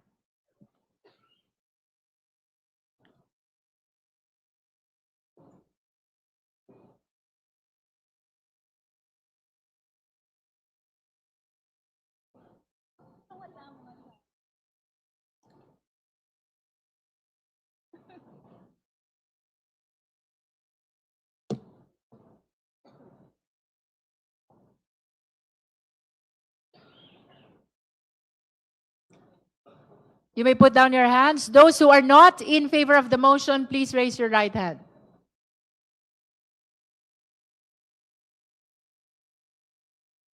Thank you. Those who abstain, please raise your right hand.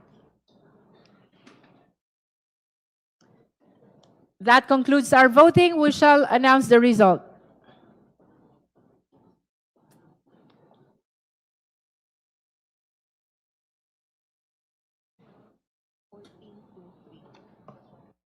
With 14 votes in the affirmative, 2 in the negative, and 3 abstention.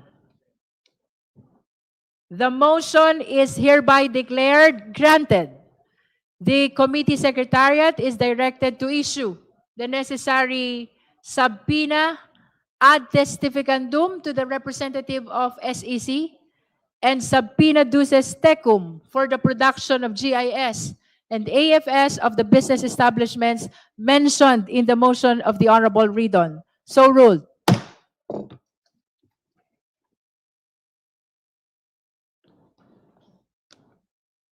May we know if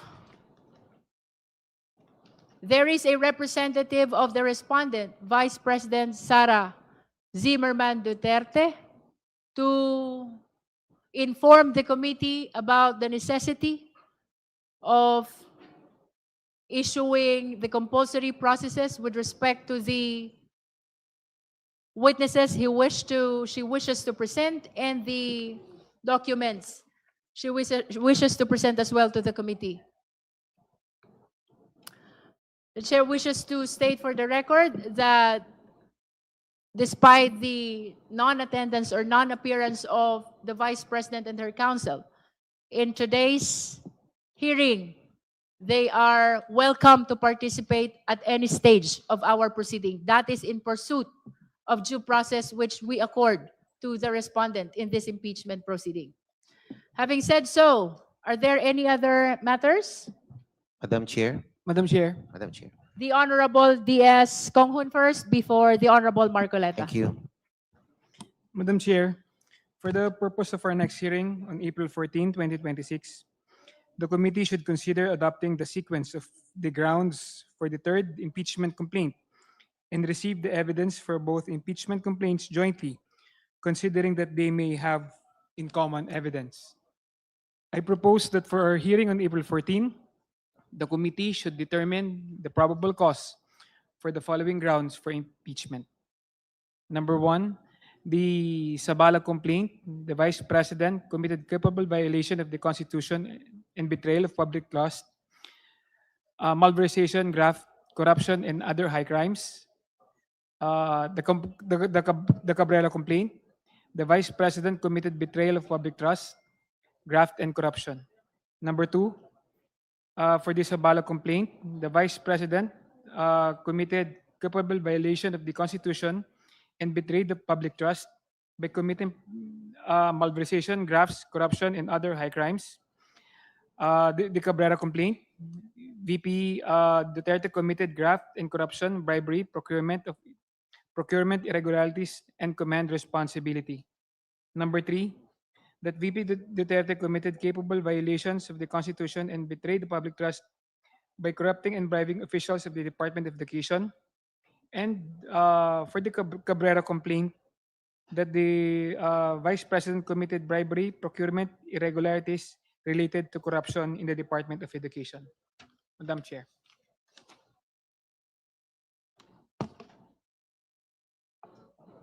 May we confirm if that is your motion already, the Honorable D.S. Conghon? Yes, Madam Chair. So there is I a move. motion to adopt the sequence of topics already read by the Honorable D.S. Conghon for the purpose of our determination of probable cause.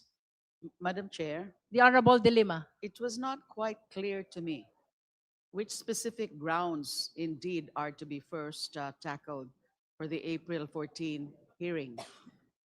The movant or the proponent actually made mention about culpable violation of the Constitution, betrayal of public trust. But which of these specific grounds?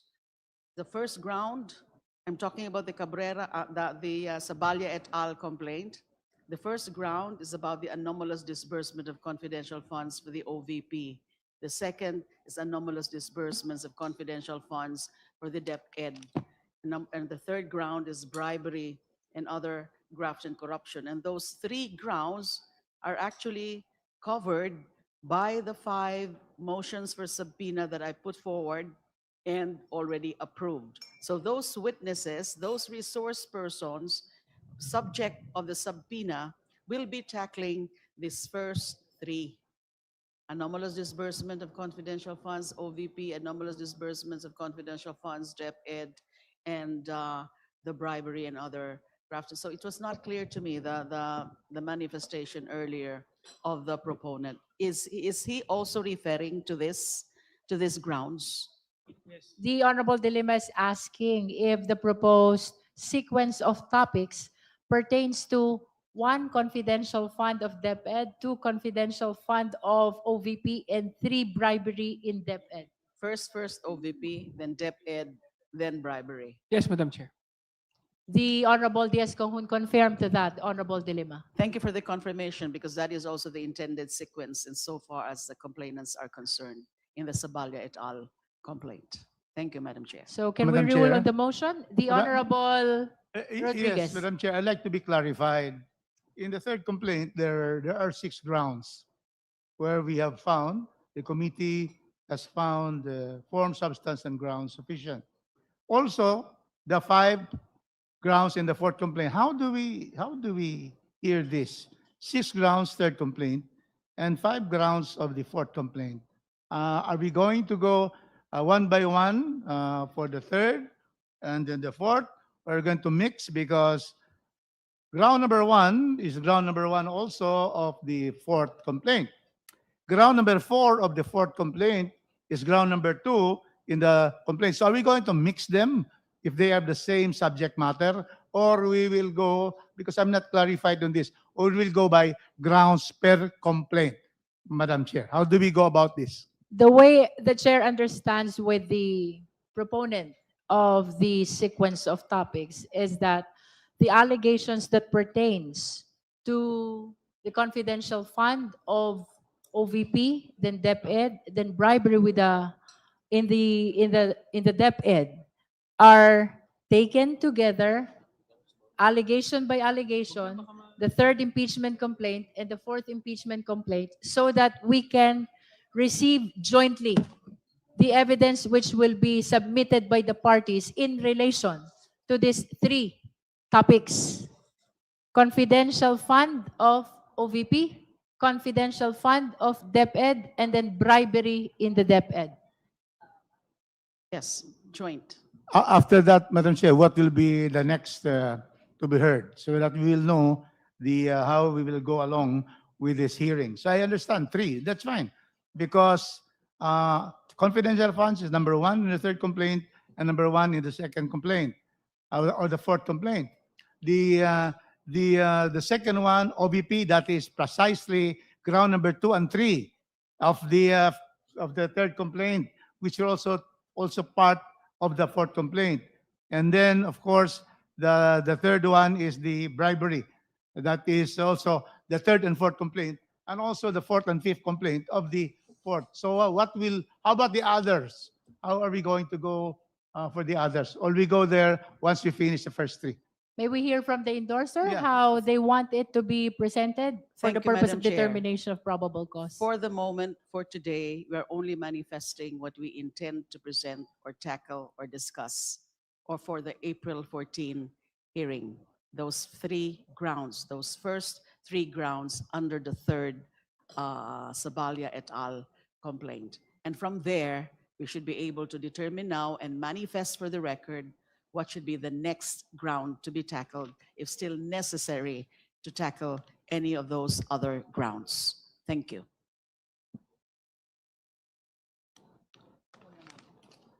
There is a pending motion to adopt the sequence of topics proposed by the Honorable D.S. Konghun.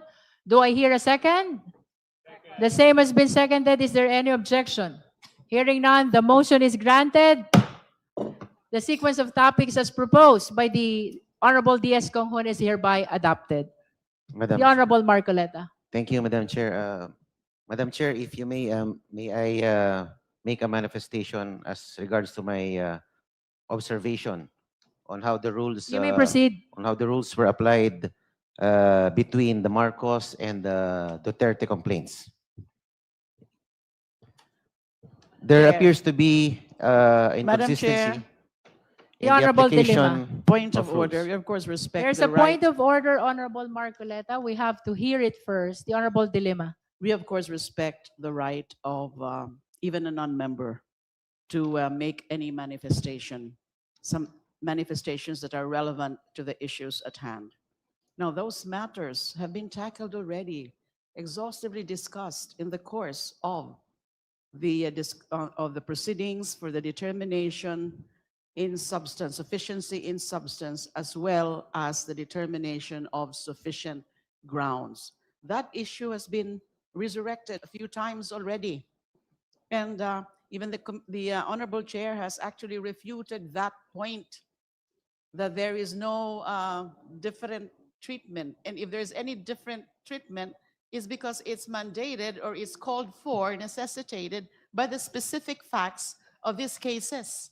So there's no point further to further touch on this matter. Madam so Chair. I move that we do not allow Madam the Chair. Honorable Marcoleta to With all press due further. respect to the Honorable Marcoleta, the point of order is sustained. Madam Chair, may I appeal? Please make sure that your manifestation is germane Yes, to ma'am, our because- current impeachment proceedings. Because Please be reminded ma'am. not to move back. We have Yes, to ma'am. move forward. Every now and then the issue of due process comes up, and we will always go back on the fair application of the rules between the Marcos and the Sara Duterte complaints. I'm just making an observation, Madam Chair, and I think I should not be precluded from With all due making my respect, observation. Honorable Marcoleta, a point of order has been raised and the same has been sustained. So I hope we will conclude on our manifestation pertaining to the alleged double standard. Please shift to other manifestations which are germane to our current discussion in this impeachment proceeding. Okay, ma'am. May I proceed to what Congressman Rufus made earlier regarding the nexus to impeachable ground? That nexus pertaining to the motion for issuance of subpoena to the representative of SEC has been ruled upon as well, Honorable Marcoleta, with all due respect.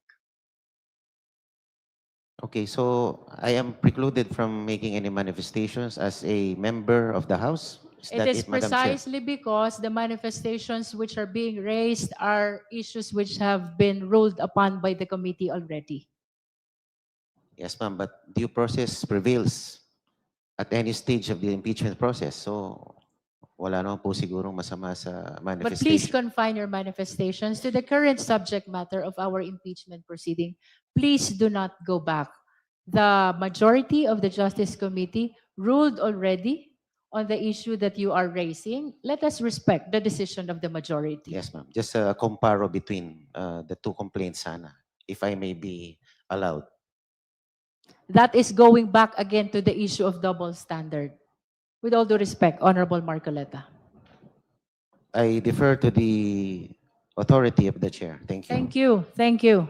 Just for the record, if the lawyers or the respondent is present in today's hearing, they are welcome to read to the committee the witnesses they intend to present for the purpose of the determination of probable cause. That is for the record. Now, if there are no other matters which the members of the Justice Committee wish to raise, Madam Chair, the Honorable De Lima. one other matter. I think this committee needs to anticipate any eventuality that between now and the next scheduled hearing, which I understand is on April 14, That's correct.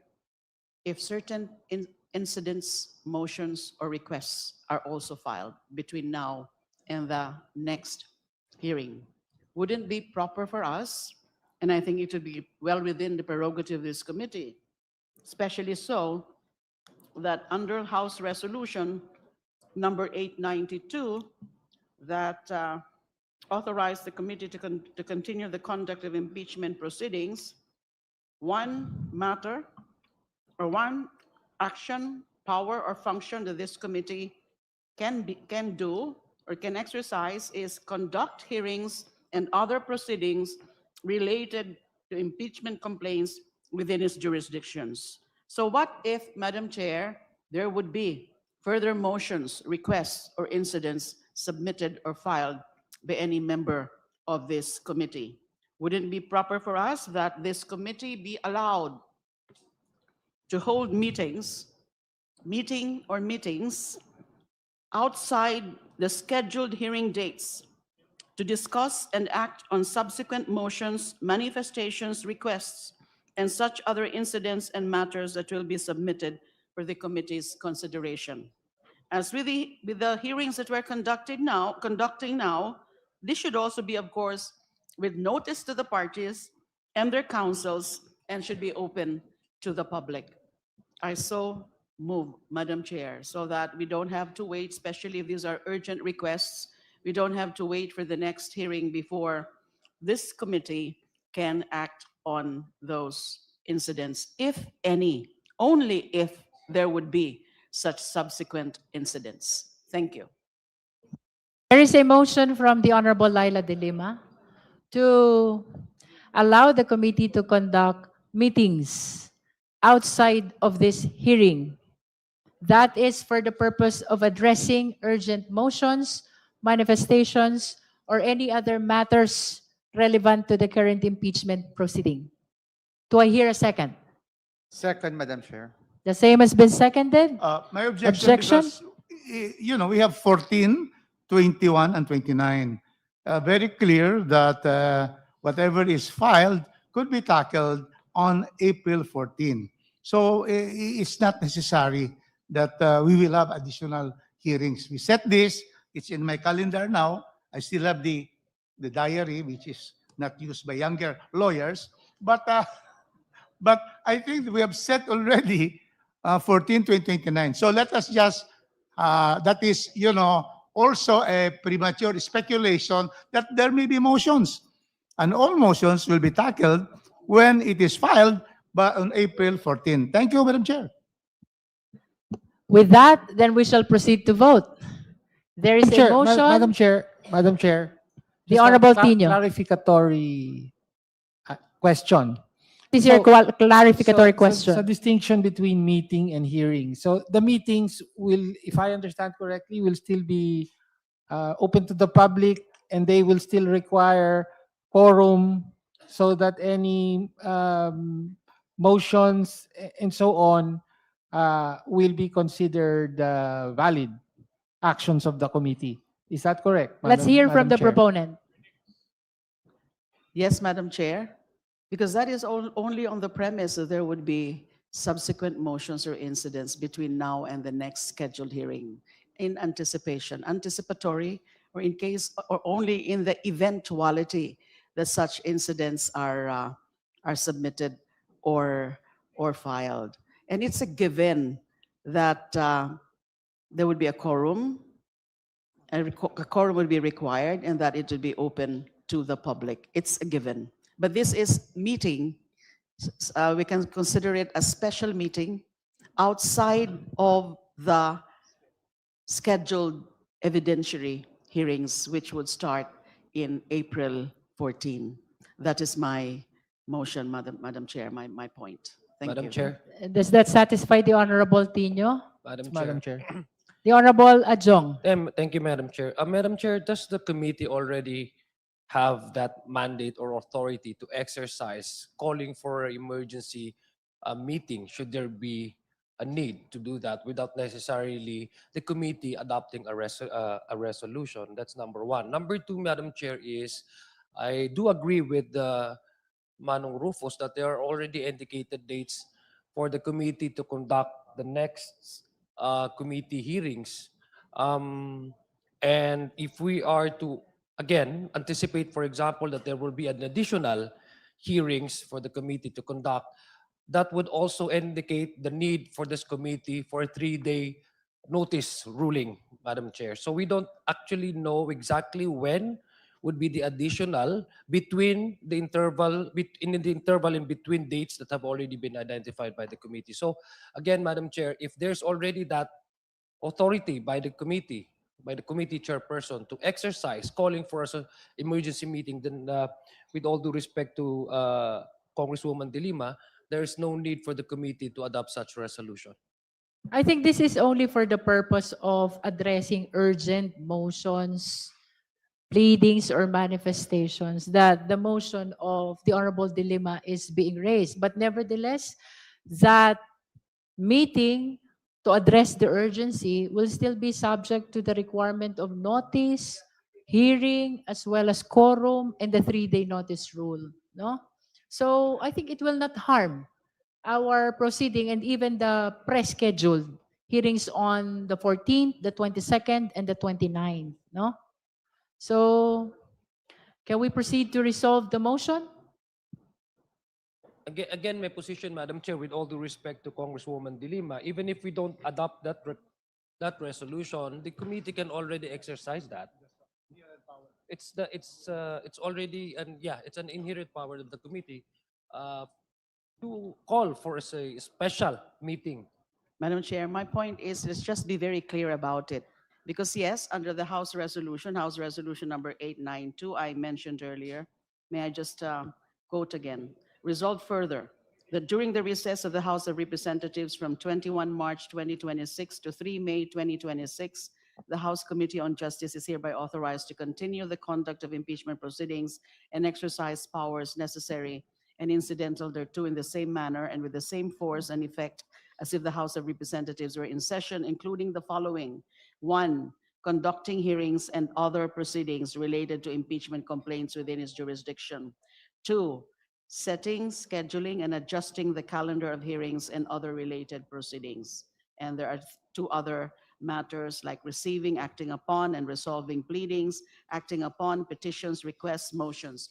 But my concern here only is that since we have predetermined dates of hearing already, which are for the evidentiary hearings, there might be, just anticipatory, so a standby authority, standby discretion, especially the chair, to hold or to call for a meeting outside of the regular scheduled hearings already in the calendar. Because one other aspect, as I cited earlier in the House Resolution Number 892, setting, scheduling, and adjusting the calendar of hearings and other related proceedings during the period of recess. So this is just a standby authority, and to be very clear about holding other proceedings, meetings outside of the regular dates of hearing already predetermined. That is my point, for clarity, for orderly and efficient conduct of the proceedings. Thank you. The argument actually of the Honorable Rodriguez and the Honorable Adjong is that that power of holding a meeting is already inherent in the committee. But I don't see nothing wrong about ruling on this motion so as for us to re-emphasize the authority of this committee to hold hearings to address matters with extreme urgency. So with that, would the Honorable Rodriguez and the Honorable Adjong reconsider their position with regards to the motion of the Honorable Dilima? Yes, Madam Chair. Madam Chair, We are okay with the motion. yeah, You are withdrawing your objection. How about the Honorable Adjong? yeah, I'm not objecting actually. I'm just trying to avoid redundancy here. So You if have it's no already objection. inherent power, so there's no need for a resolution. But there's no objection, and I do understand the position of Congresswoman De Lima. Thank With you. that, let me just reiterate, there's a motion from the Honorable Dilima to authorize the committee to hold meetings outside of these hearings. That is to address urgency. Do I hear a second? The same has been seconded. Is there any objection? Hearing none, the motion is granted. If there are no other matters, I think it's past 2 o'clock in the afternoon. Madam We've done Chair. a lot of things for today's hearing. The Honorable Percy Sendanya. It has been a very productive day for us and for the Filipino people. I move to adjourn, Madam Chair. There's a motion to adjourn or motion to suspend? Let me withdraw my motion and reiterate motion to suspend, Madam Chair. There is a motion to suspend our hearing today. Do I hear a second? The same has been seconded. Is there any objection? Hearing none, our hearing today is hereby suspended.